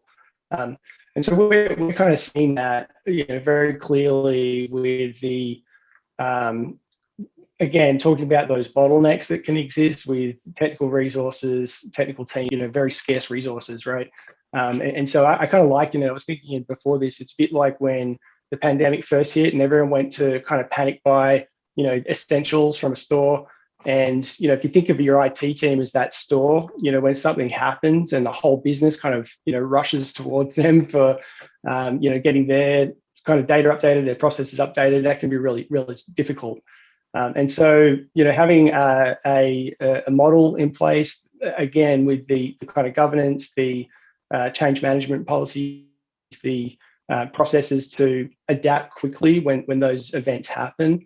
We're seeing that as pretty serious competitive advantage out there, and just improving the quality of interactions with your customers and building those sort of brand relationships over a long period of time. Yeah, for sure. And I guess to kind of round it all out, we're just about at time. But I guess ultimately what we're seeing is that the common theme from startup founders who are in this space, especially in like AI and automation, is that the technology isn't taking away jobs. It's really just augmenting the capabilities of each person, business, firm, etc. Like really, I think that's the common theme. Humans are still so essential. AI really can't replace everything, but they can replace the mundane jobs that really, do people really want to be doing that? Like, do you want to be reading through customer service? Do you want to be, sending manual emails every single time a new thing happens and drops in your inbox? Do you want to be looking at location data or customer data, one by one? I think ultimately it is really a combination of both, and just like augmenting and making the business more efficient, the person more efficient, and just better. To be honest, you're unlocking, superpowers. That's how I see it. But yeah, so, finishing off, thank you guys so much for attending and for joining the panel. This has been really insightful. Thank you so much to all the startups today, just for, being part of the batch. You guys have been very, very interactive with us. You've been super hands-on. You've created awesome videos. So thank you to every single startup who has been part of the process. And I really hope that this process has been valuable to you all. So thank you again for the data automation panel from joining. And then thank you to every single startup that has been part of today. Thank you so much for having us. Thank you so much. Thank you. Thanks, Tanya. Thanks, Kevin. Thanks, panelists. All right. Take care. Bye. Thanks. And last but not least, I would love to introduce Colleen, who is our incredible account manager on the brand and retail team. All of our partners know Colleen. All of our partners are on texting basis with her, but I'd love to introduce her so that she can present the corporate award. Thank you, Tanya, for the public kind words. But hi, everyone. Good to see you guys online. And thank you again for joining our Spring Summit. For those who don't know me, my name is Colleen, and I am the Senior Partner Success Manager on our retail team. And I am super excited to announce that the winner of our Corporate Innovation Award is Yum Brands. They joined our program last summer and hit the ground running. They have been highly engaged and dedicated to working with our startups. But with that, I would like to invite Gavin and Joe from Yum Brands onto the virtual stage. Hi everyone, this is Gavin Felder. I'm the Chief Strategy Officer at Yum Brands. For those of you who don't know Yum, we come to life as KFC, Pizza Hut, and Taco Bell and the Habit Burger Grill in about 150 countries worldwide. And about a year ago, we made the decision to form our first ever central innovation team. And this was designed to bring cutting edge innovation to our customers and our restaurants around the world. And when we started to think about what we were going to do, to get going, it was clear that we needed two things. The first thing we needed was a strategy, and our strategy is all about bringing the best possible customer experiences, team member experiences, and unit economics to our business wherever we operate. And the second thing we needed was a range of partners to test out all the new technologies that we were developing to bring the strategy to life. And that's where we found Michael, Colleen, and the Plug and Play team.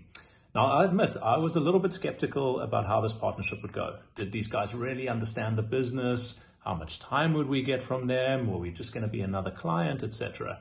But we've been so excited about what this partnership has brought, both in terms of the quality of the startups that we've been able to access through the partnership, and also the rich vein of knowledge that the folks at Plug and Play have brought to the table as we think about how we make our vision real. So I wanted to say thank you, Plug and Play. We are honored, we are humbled to receive this award. It's been a terrific partnership. We appreciate it deeply, and we hope it gets bigger and better over time. And with that, I'll turn it over to Joe to give some more details. Thanks, Gavin. I just want to say thank you as well to the Plug and Play team for the award and recognition.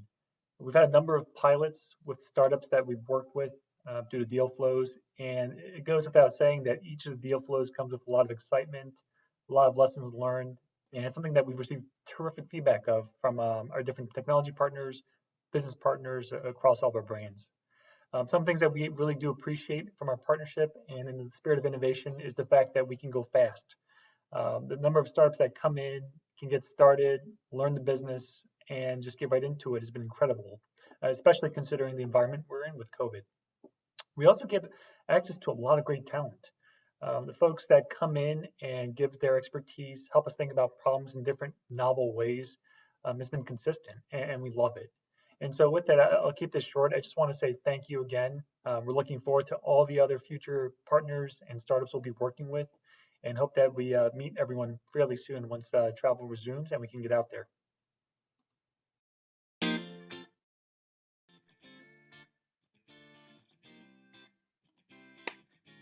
Amazing. What a day.